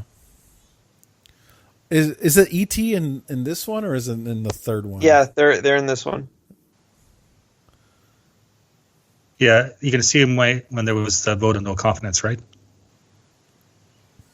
Yeah, I'm pretty sure that's when you see him. The interesting question would be, who's controlling that little pod, and why does it move so much? Aliens. It must be aliens.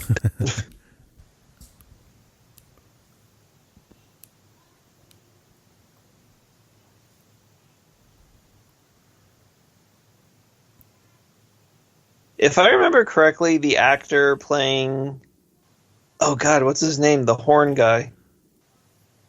Oh, I'm blanking. The blue guy with the horns, that's his right-hand man. Yeah. Him. Oh, man. Google blue horn guy, Phantom Menace. Well, whatever his name, I'm pretty sure that a different actor plays him in all three movies. That they can never get the same guy to come back. Okay, so his character name is Mas Amida? Masameda. Yes, thank you. Did you guys know that Dominic West was one of the palace guards? Yeah, actually it did, and that's really cool. That's funny. Yeah, because I loved the Wire. The Wire, that's one of my favorites. And what's his name? Thorin from the Hobbit movies. There's the ET right there in the lower left corner. There they are. Thorin Oakenshield from the Hobbit movies. He is one of the Naboo pilots in the ending battle, I believe. Wow. That's so funny. I still don't understand why George didn't cast me in this movie, really. I would have flown now to California.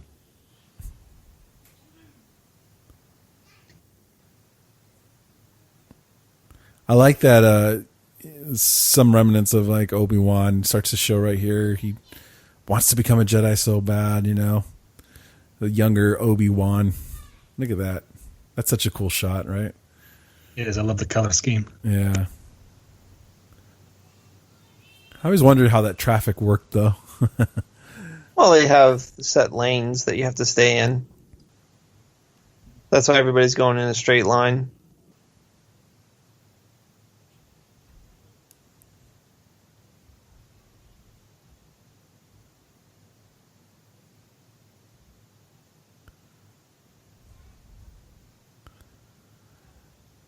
What did you guys think of this test scene? Like his is kind of like if he's got the. It's a little sinister, where they're kind of like, what are you thinking? Your thoughts dwell on your mother. I mean, like they're basically reading his mind here. Oh yeah, it's an interrogation without being an interrogation on its surface.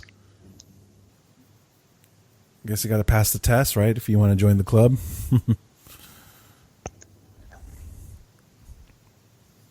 Mace Windu.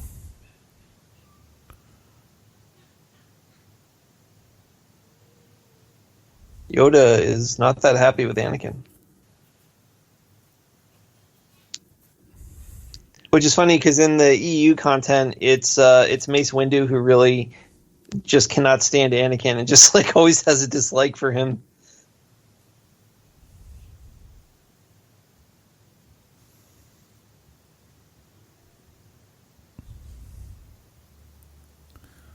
It's amazing to me that Jar Jar is such a annoying character to a lot of people, but he's also very important, to the progress of the story.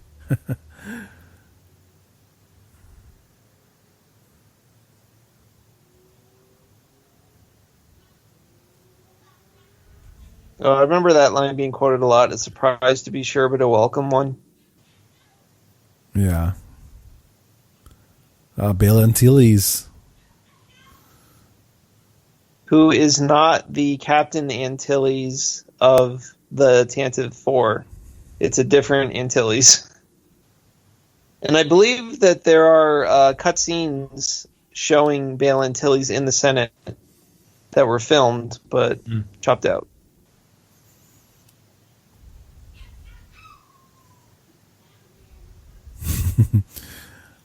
I'm not sure if you guys can hear that, but my kid is howling in the background. Oh, I thought that was a cat meowing. Oh, he pretends to be a cat. It's kind of funny.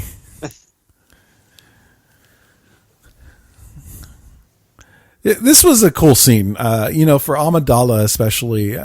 We've always had that strength in Leia, and at 15 years old, at least the age of the character, to add such leadership to her, and her concern was never selfish. It was always about her people and saving her people. Yeah, Padme was a really great character in this movie. It's a shame that her arc kind of dwindled as we went along. In 2 and 3, I mean, like in 3, she has almost nothing to do. I really wish they kept the original intention where she goes to Mustafar with a knife and she stabs Anakin in order to kill him, and like that injury is the reason why he's weak enough for Obi-Wan to defeat him.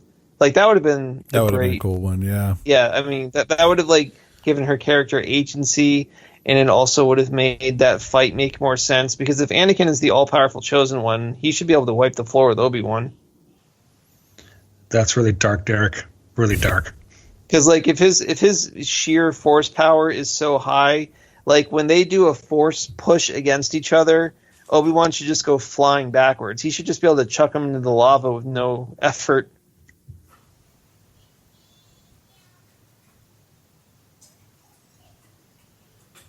It was also interesting that this movie introduced the concept of the living force versus the cosmic force. That was something that we never heard about before this. Yeah.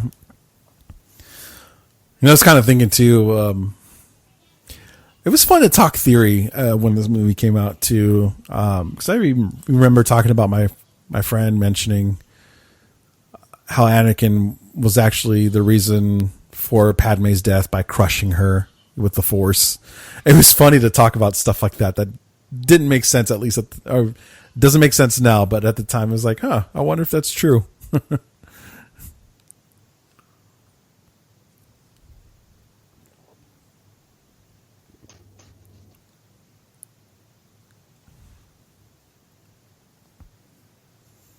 Yeah, here's Qui-Gon being so defiant again too, but he's still within the lane, He's seen how close he can get to the line without crossing it. Yeah, he's a rock star that made it mainstream.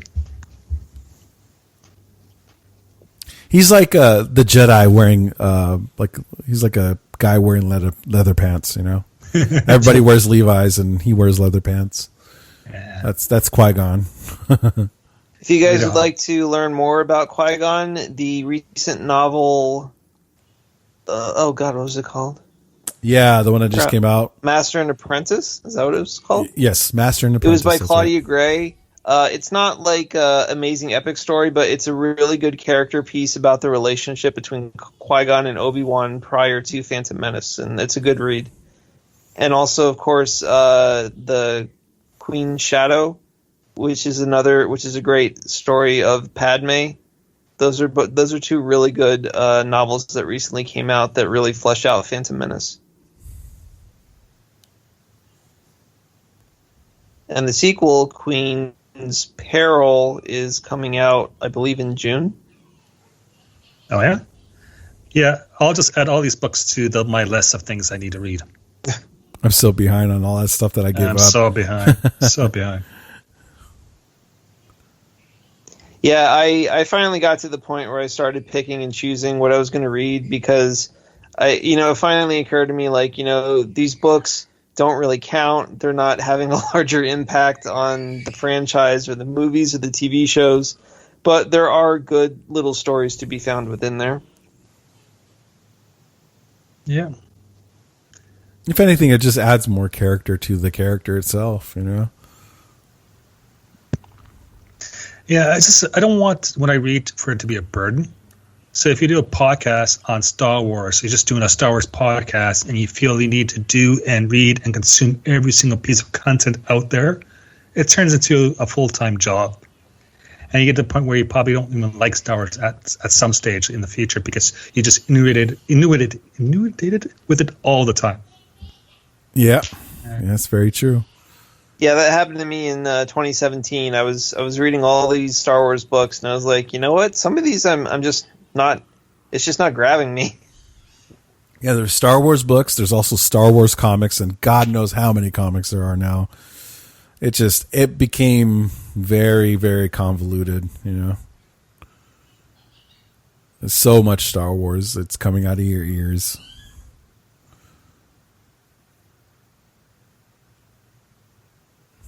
I heard the cat again.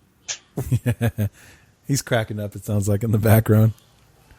I know a lot of people complain about the fact that the Federation fleet is gone now, but I believe there is a brief line of dialogue that explains that since they won the invasion, they sent the ships away, so that there's only one left. Oh, yeah?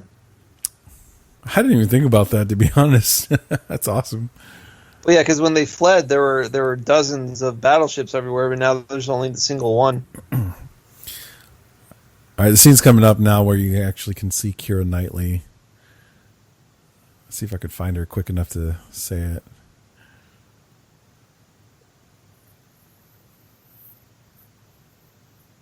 Oh, another fun thing to point out, these were not supposed to be the traditional Jedi robes because this is what Obi-Wan wore in New Hope while he was hiding from being a Jedi. So why the hell would he be dressed as a Jedi if he was pretending to not be a Jedi?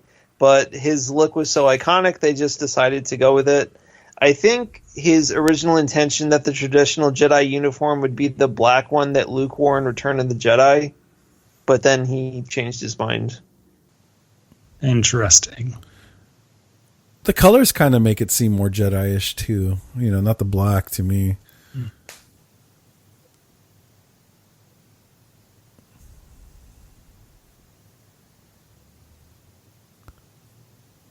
Now, something that we never saw on screen was the droid army attacking or storming the underwater city. That would have been a really cool thing to see. Yeah, because it's only mentioned, right? Yeah. Yeah, too bad.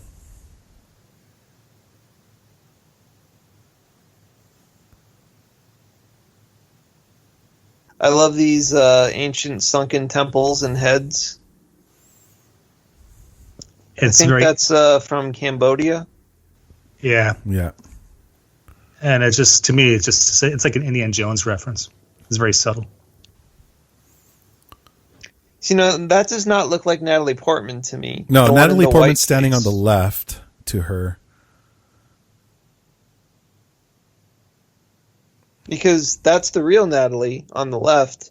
I'm pretty sure that's Keira Knightley. No, that's not Keira. Maybe it was in the earlier scenes that Keira Knightley was in. Or it's at the end of the movie. I'll if I see her, I'll point it out because I know Keira Knightley like pretty well, like her facial features at least.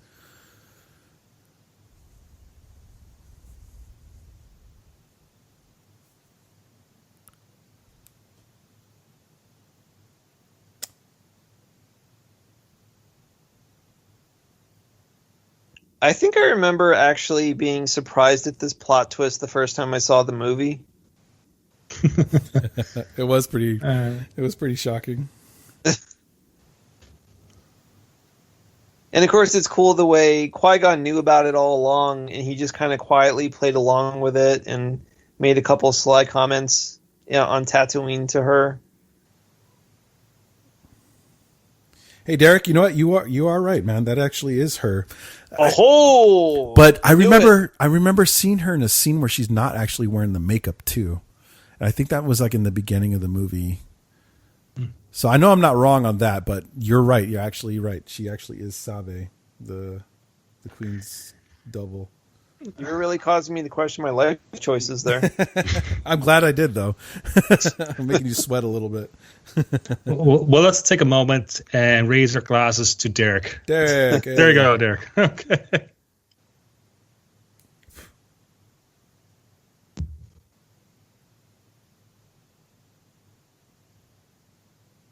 No.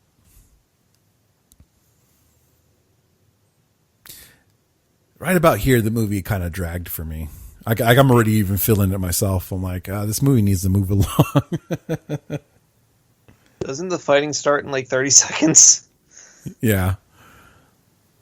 Yes. Oh, master. He said another line. Yeah. Yes, my master.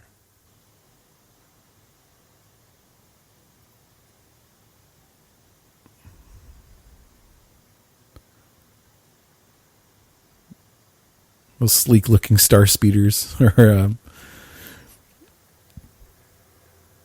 is another thing. They make Jar Jar a general. What? Oh. God. They made Han Solo a general in Return of the Jedi. Yeah, I know. They give rank out in Star Wars like it's nothing.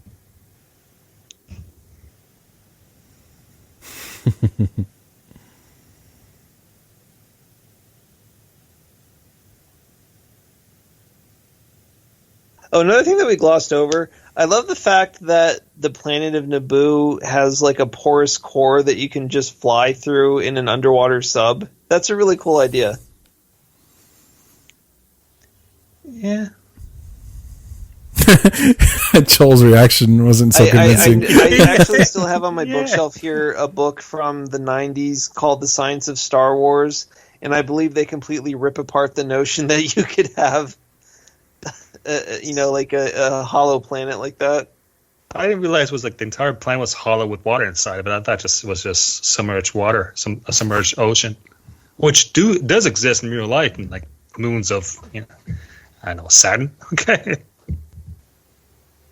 I mean, obviously the planet is mostly rock, but the fact that you had channels of water that you could fly straight through the center of the planet.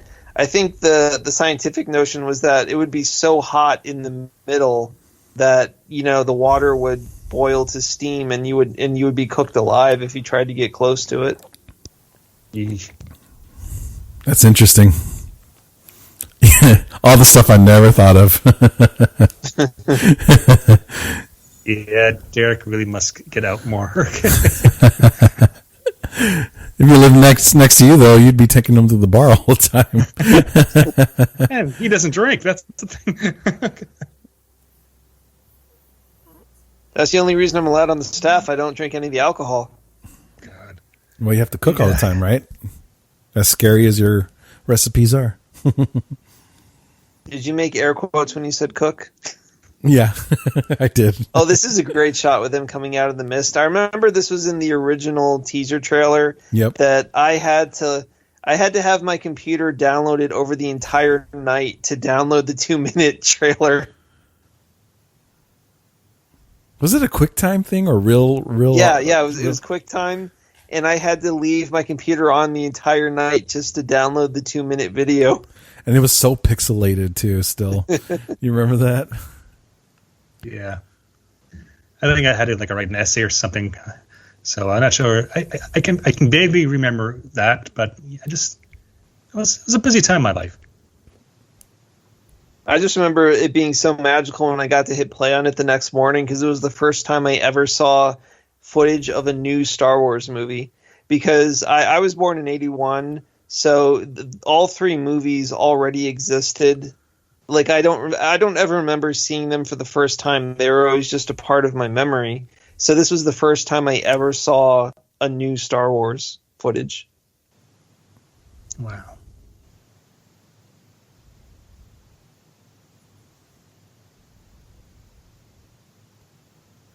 The one complaint I would have about this battle is that it's just taking place on a big grass field. It's not a very interesting visual locale. The only thing interesting about it was when the droids come out. That was probably the only interesting part for me, at least.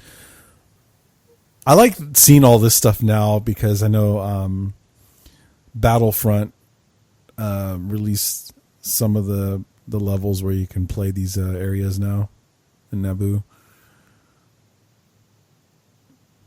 I never really enjoyed the new Battlefront, but the ones from 2014, 2015, I played those so much. I had it on Xbox. It was so fun.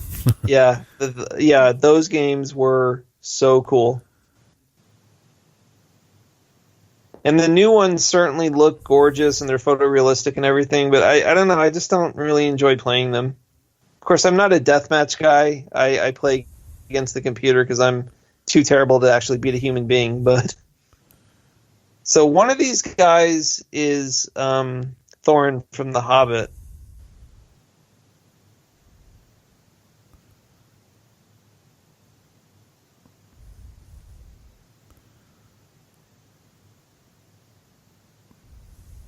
Yeah, I think those Naboo starfighters are just as iconic looking as X-Wings.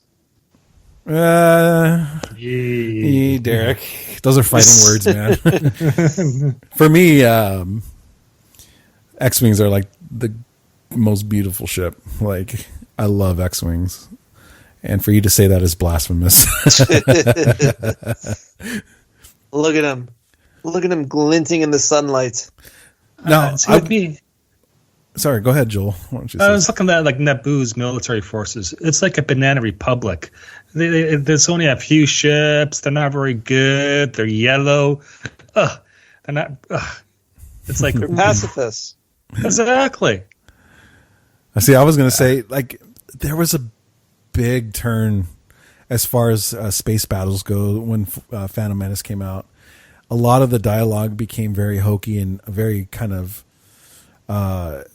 I don't want to say realistic. The original trilogies were realistic, but it sounded like they were talking in code and chatter, Or this one's like they're joking. You know what I mean? Yeah, there's no military jargon. Yeah. Yeah. Yeah, this is really cool with the droids being unloaded. Yeah. The activation scene for them. It's so cool. Some people complain about the fact that this is a battle taking place on 4 fronts at the same time, but I like that. I think it's cool to have that kind of complication. Yeah, I like complicated movies, so I have no problems with that. The about face turn. Ouch time.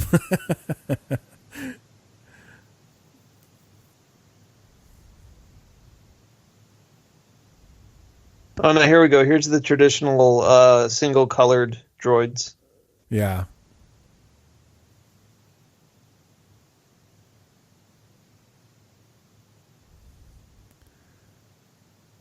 I forget where I read it, but somebody was complaining the other day about, if they have this kind of technology to disable droids, why don't they ever use it? But in the Clone Wars TV show, we do see them using grenades like this against droids.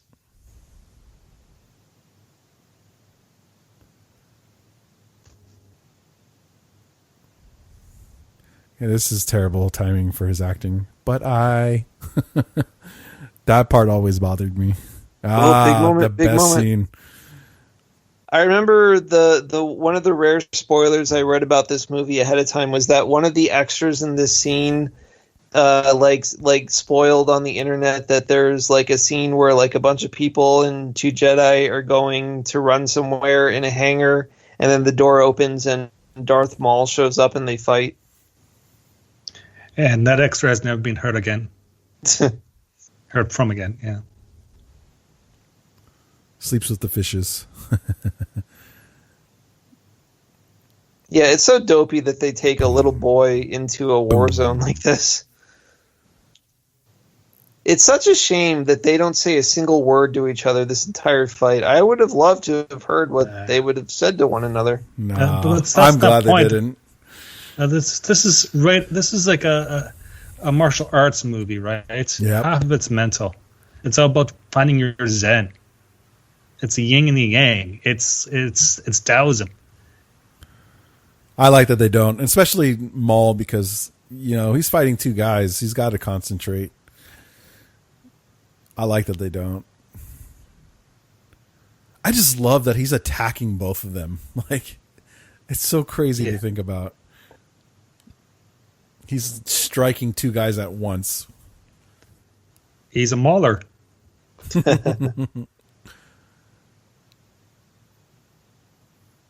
I'll try to overwrite it. See? Oh, me. God. Look at this. Boom. Get out of here. Yeah, it is amazing. Hold on. This is beautiful. How Boom. the fights in the prequels are on such a higher level than in the OT. I mean, like, you look at the Obi-Wan Vader fight in New Hope, and it's just embarrassing, no? Have you seen the fan remake of it? It's pretty cool. I did, yeah. That was cool. When they inevitably remake New Hope, which they're going to do, I really hope that they make that an amazing battle.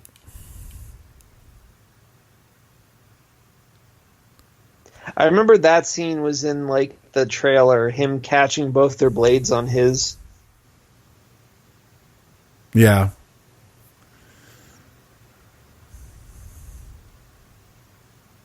Yeah, that is such a gorgeous, epic fight, and it's an interesting scenery, too, because they're on those high bridges and those gates and everything. Oh, and by the way, those gates are it's the main power generator of the throne room, or of the palace.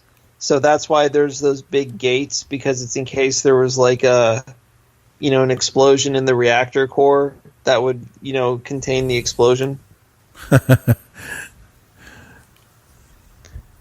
So you've been out on any dates recently, Derek? He said this is my number one love is Star Wars. Can't argue with the man. I shouldn't be talking. Okay. I saw a cross comparison of Jar Jar's antics here with an old Charlie Chaplin film, and he like literally copied it shot for shot, all those stuff. Yeah. I think it was Charlie Chaplin in World War I or World War II. No, I guess it would have been World War I. There's a good trick. Now this is pod racing. At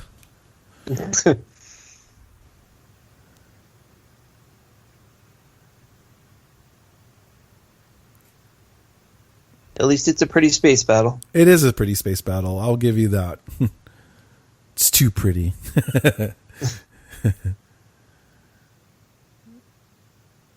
It baffles me too that his starship overheated. Like, oh God.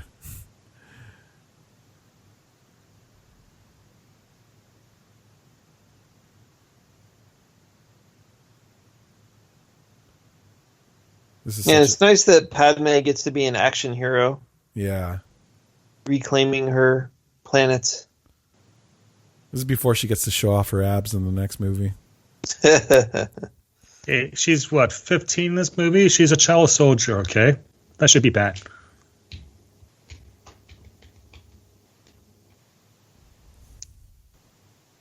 And this palace they filmed at in Italy just looks great. Yeah, I think I met a couple people who actually been over there. Isn't I one of them remember on that Discord? was the DVD menu when the DVD first came out. It was like them fighting up in the upper right hand corner on a loop. You're right. It was the right before you can choose whatever you want, menu or play in the video or settings. I think it or maybe changed it was too. that shot right there. It was one of them.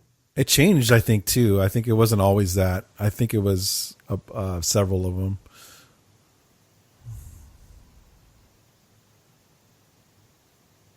So these are like the power channels of the main reactor for the palace being funneled up.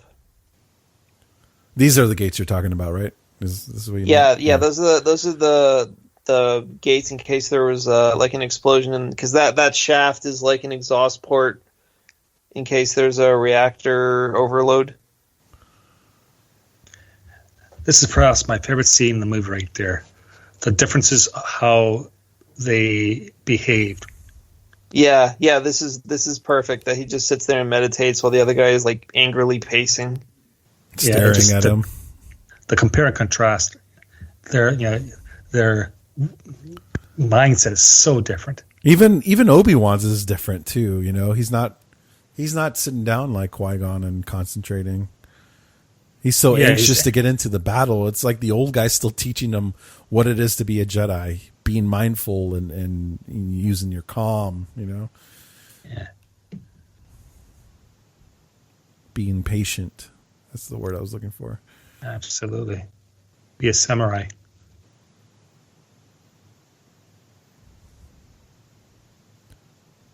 Jar Jar. Big boomers? Okay, boomer. Jar Jar using the blue ball.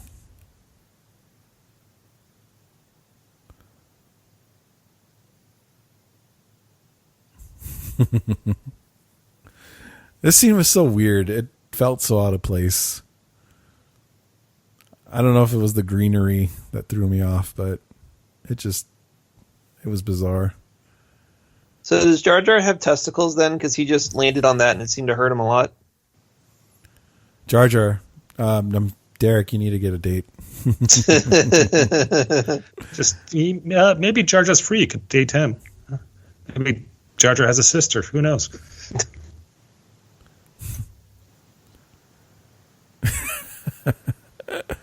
Now, this is from Indiana Jones, right? Yeah. Yeah. The Last Crusade. Don't give up, Jar Jar. Misa give up.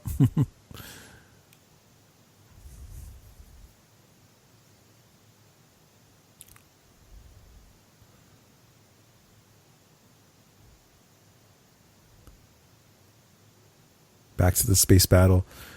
I didn't like that the droid spaceships looked like the TIE fighters either. That didn't make sense. I don't think they look like TIE fighters. They look like miniature TIE fighters with the like small little wings on the end.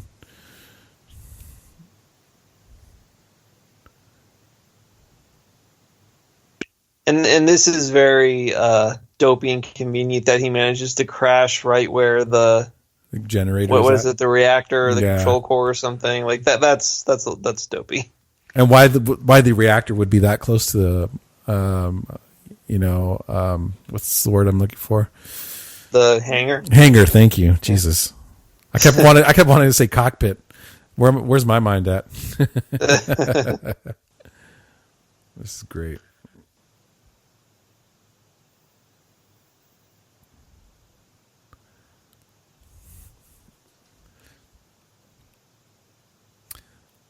I love this little spin coming up that he does. That one right there. No, watch.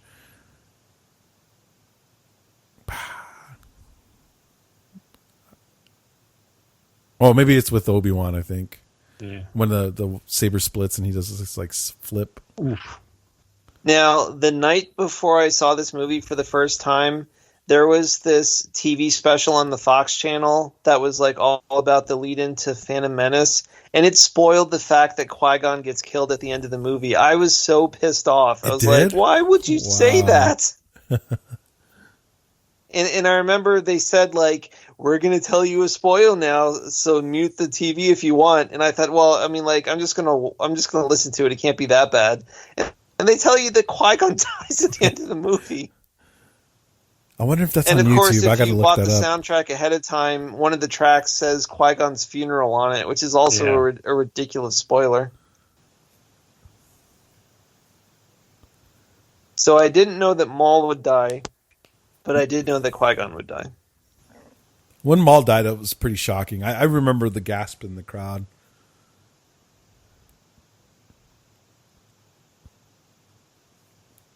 He was supposed to be the new Vader.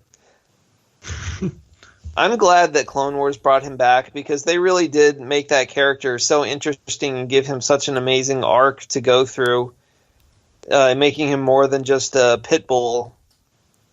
Yeah. I mean, obviously it's very, very dopey that he survived after getting cut in half for 10 years on a garbage planet. But once you can look past that, what they did with him was really cool. Yeah, they gave him legs to stand on. Oh, this is a great scene. Yeah, this I love is great. This. Obi-Wan doesn't look very zen there. Nope.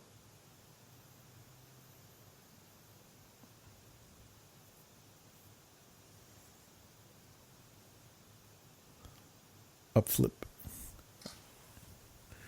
Ray Park is so great, man. This little flip right here, I think, coming up right. That's good. Boom! Yeah. Look at that. Oh, he's like, "What up?"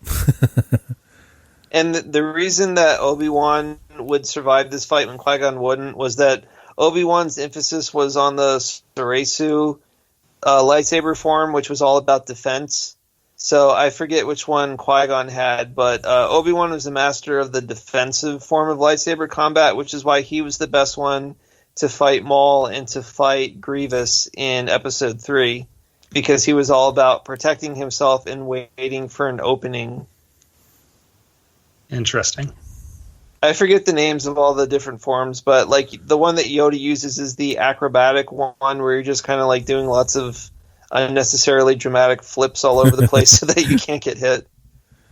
And then there's one that like emphasizes attack, and then the one that Windu uses is Vapad, the 8th form, which only a few people use because it skirts dangerously close to the dark side. That I do remember, yeah. Did you guys like the fight between Maul and Obi-Wan in the Rebels? I loved it. I thought it was great. It's right out of a Kursari movie. The first time I saw it, I was pissed that it was so short, but once I had time to think about it, I understand why it was done that way now.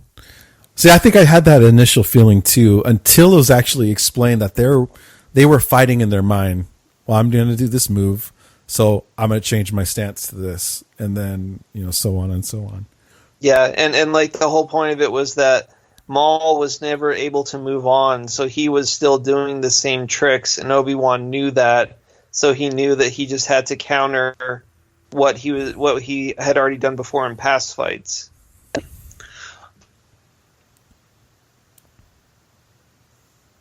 I love this. Why doesn't Maul just force push him? Because he's a jerk. He's taunting him. I like how Ray Park talks about like the look that George Lucas wanted when he gets cut in half. It said like make it look like you're constipated or you got a fart or something like that. Ooh. Well, what an upstart. The little red mist too was such a nice little touch. Should have checked for a body, Obi-Wan.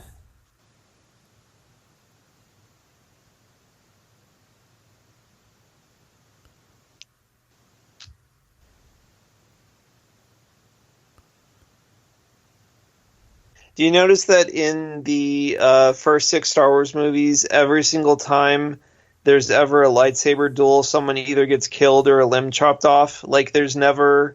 Well, I guess the first time they meet Maul and Tatooine, very briefly, nothing happens. But aside from that, every time there's a lightsaber fight, something drastic happens. So you knew whenever people fought, something very, very important was about to happen.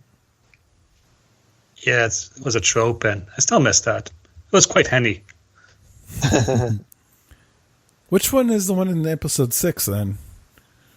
Episode Vader's 6, hand gets when cut Luke off. and Vader fight. Yeah, his hand gets cut off. Luke cuts off Vader's hand. Yeah, there you go. I remember now.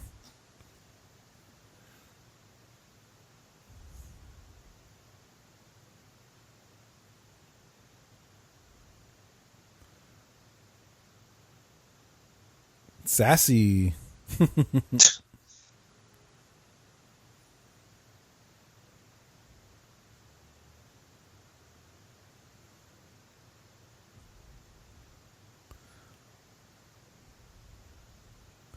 We will be watching you with great interest. Dun dun dun. Yeah, love that.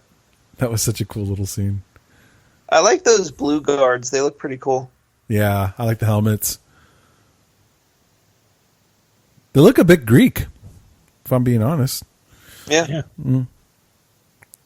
I've been playing Assassin's Creed Odyssey. That is my favorite game of all time. I just finished all the DLC. Oh, you did? I haven't got to the DLC yet. I just got all the cultists, though. I love that game. I've spent more time on that game than any other game I've ever played. It is so great. The story, the gameplay, everything about it. It is great. I love it, too. I love history, too, so it's one of those things where it marries the two things for me, video games and history. And like, I have a particular love for Atlantis, so I was already in love with the game. And then when I found out that somehow Atlantis was involved, it blew my mind. Yeah, I'm so glad they replaced the puppet with CGI for this. Yeah, it's a little off even in episode 2. Wait, no, is it episode 2 or is it episode 3 they start using the puppet? Episode 3, right? No, it was episode 2. He was digital.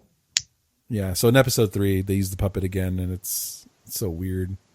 No, they don't. Oh, is it right here? 3? What scene? He's all digital in 2 and 3. Is he? Oh, yeah. He's a puppet in Last Jedi. Is that what you're thinking of? No, I like that. That was actually kind of cool. No, I think it's right here, actually, this scene where he's a puppet. Well, he was a puppet in the original release, but then I think when they went to Blu-ray, they finally replaced him with the CGI. He's all digital in this one now. I remember the first time we saw this movie, I was very confused that Qui-Gon's body didn't disappear. Because, before 1999, we just assumed that all Jedi disappeared like that. Well, sometimes you just burn out. Well, what would you say about Darth Vader? and not fade away. Yeah. Eesh. Yeah, you're right, Derek. They just showed because I think that was the scene where he was still a puppet, and I still remember the DVD version. Yeah, I think he stayed a puppet all the way up until the Blu-ray, and that's when they finally swapped him out.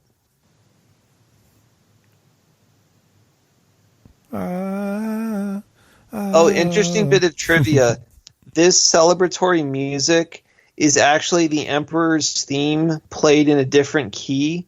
So even though it sounds happy and celebratory, it's actually the Emperor's evil theme song from Return of the Jedi. It's played in a major key, is what you're trying to say. Cause, I don't know music, but somebody said that on a podcast once. That's what's name.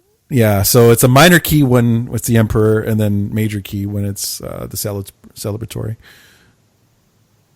And what does that mean? That's another podcast. Here's the electricity ball. We saw free. Oh no, we saw free is the end of Return of the Jedi. Yab nab. No, wrong movie. Oh, there's the smile. Everybody's happy. Oh, I think I just saw Keira Knightley. There she is. Yeah, that's what I meant. Yeah. That's the scene. So I'm sorry, Derek. I was wrong the whole time, but yeah, you're right. I remember seeing her in that little scene and being like, "Oh, there she is," not realizing she was Sabe the whole time. Hey, George Lucas, we know that guy. Yeah, I still love this movie, man. It's a shame that I felt like people got in my head.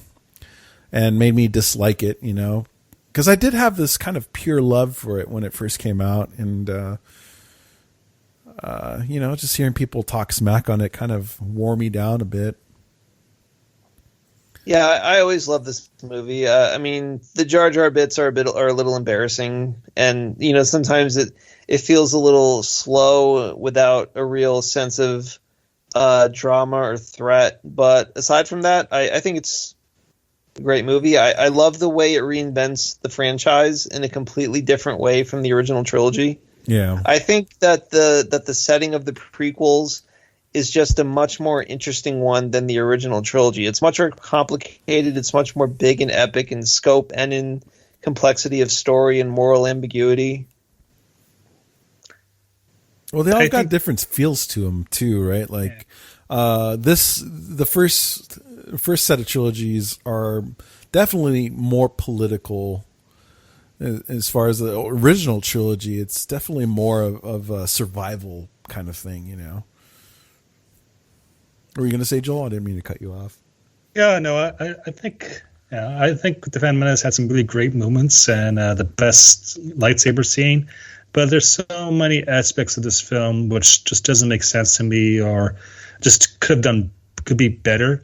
And I was definitely looking at this film with the original trilogy's lenses for the longest time. I just love the fact that people, say Chris's generation, they love this film. It's their Star Wars, and I think that's outstanding. I think that's great. I think every generation needs their own Star Wars movies or trilogy that they can latch on to, say, this is ours. Yeah. And that's the whole point, too, even of the new trilogy. It's like it's geared towards the younger kids of now, that are just going to discover Star Wars when they get older. They can watch the original trilogies and the prequels and all that stuff. It's just like music. The one that connects with you the most is going to be the one that came out when you were coming of age. Yeah. I don't know. That new Rihanna song is hot. I'm just kidding. Who's Rihanna? Do you mean the actor? No. I think she's a Jamaican singer. No, she's the actress from Valerian in the City of a Thousand Planets. Right. Or Game of Thrones. End of Battleship.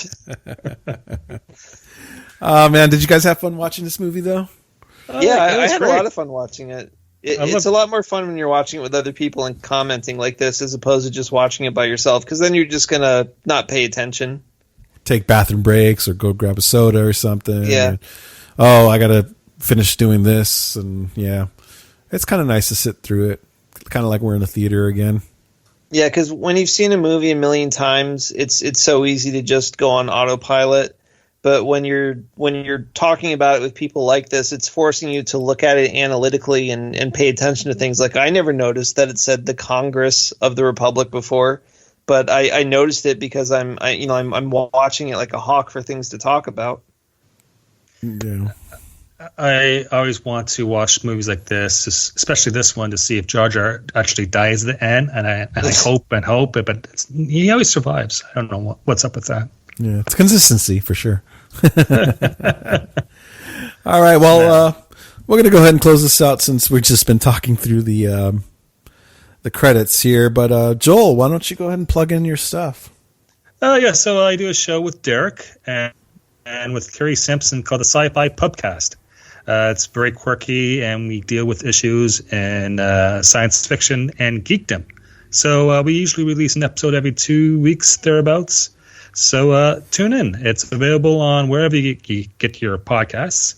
And I've been uploading episodes to YouTube, so it's also on YouTube. My personal Twitter address is at Joel_Welch, WELCH. Derek, how about you, my friend? My Twitter is at DerekJBB.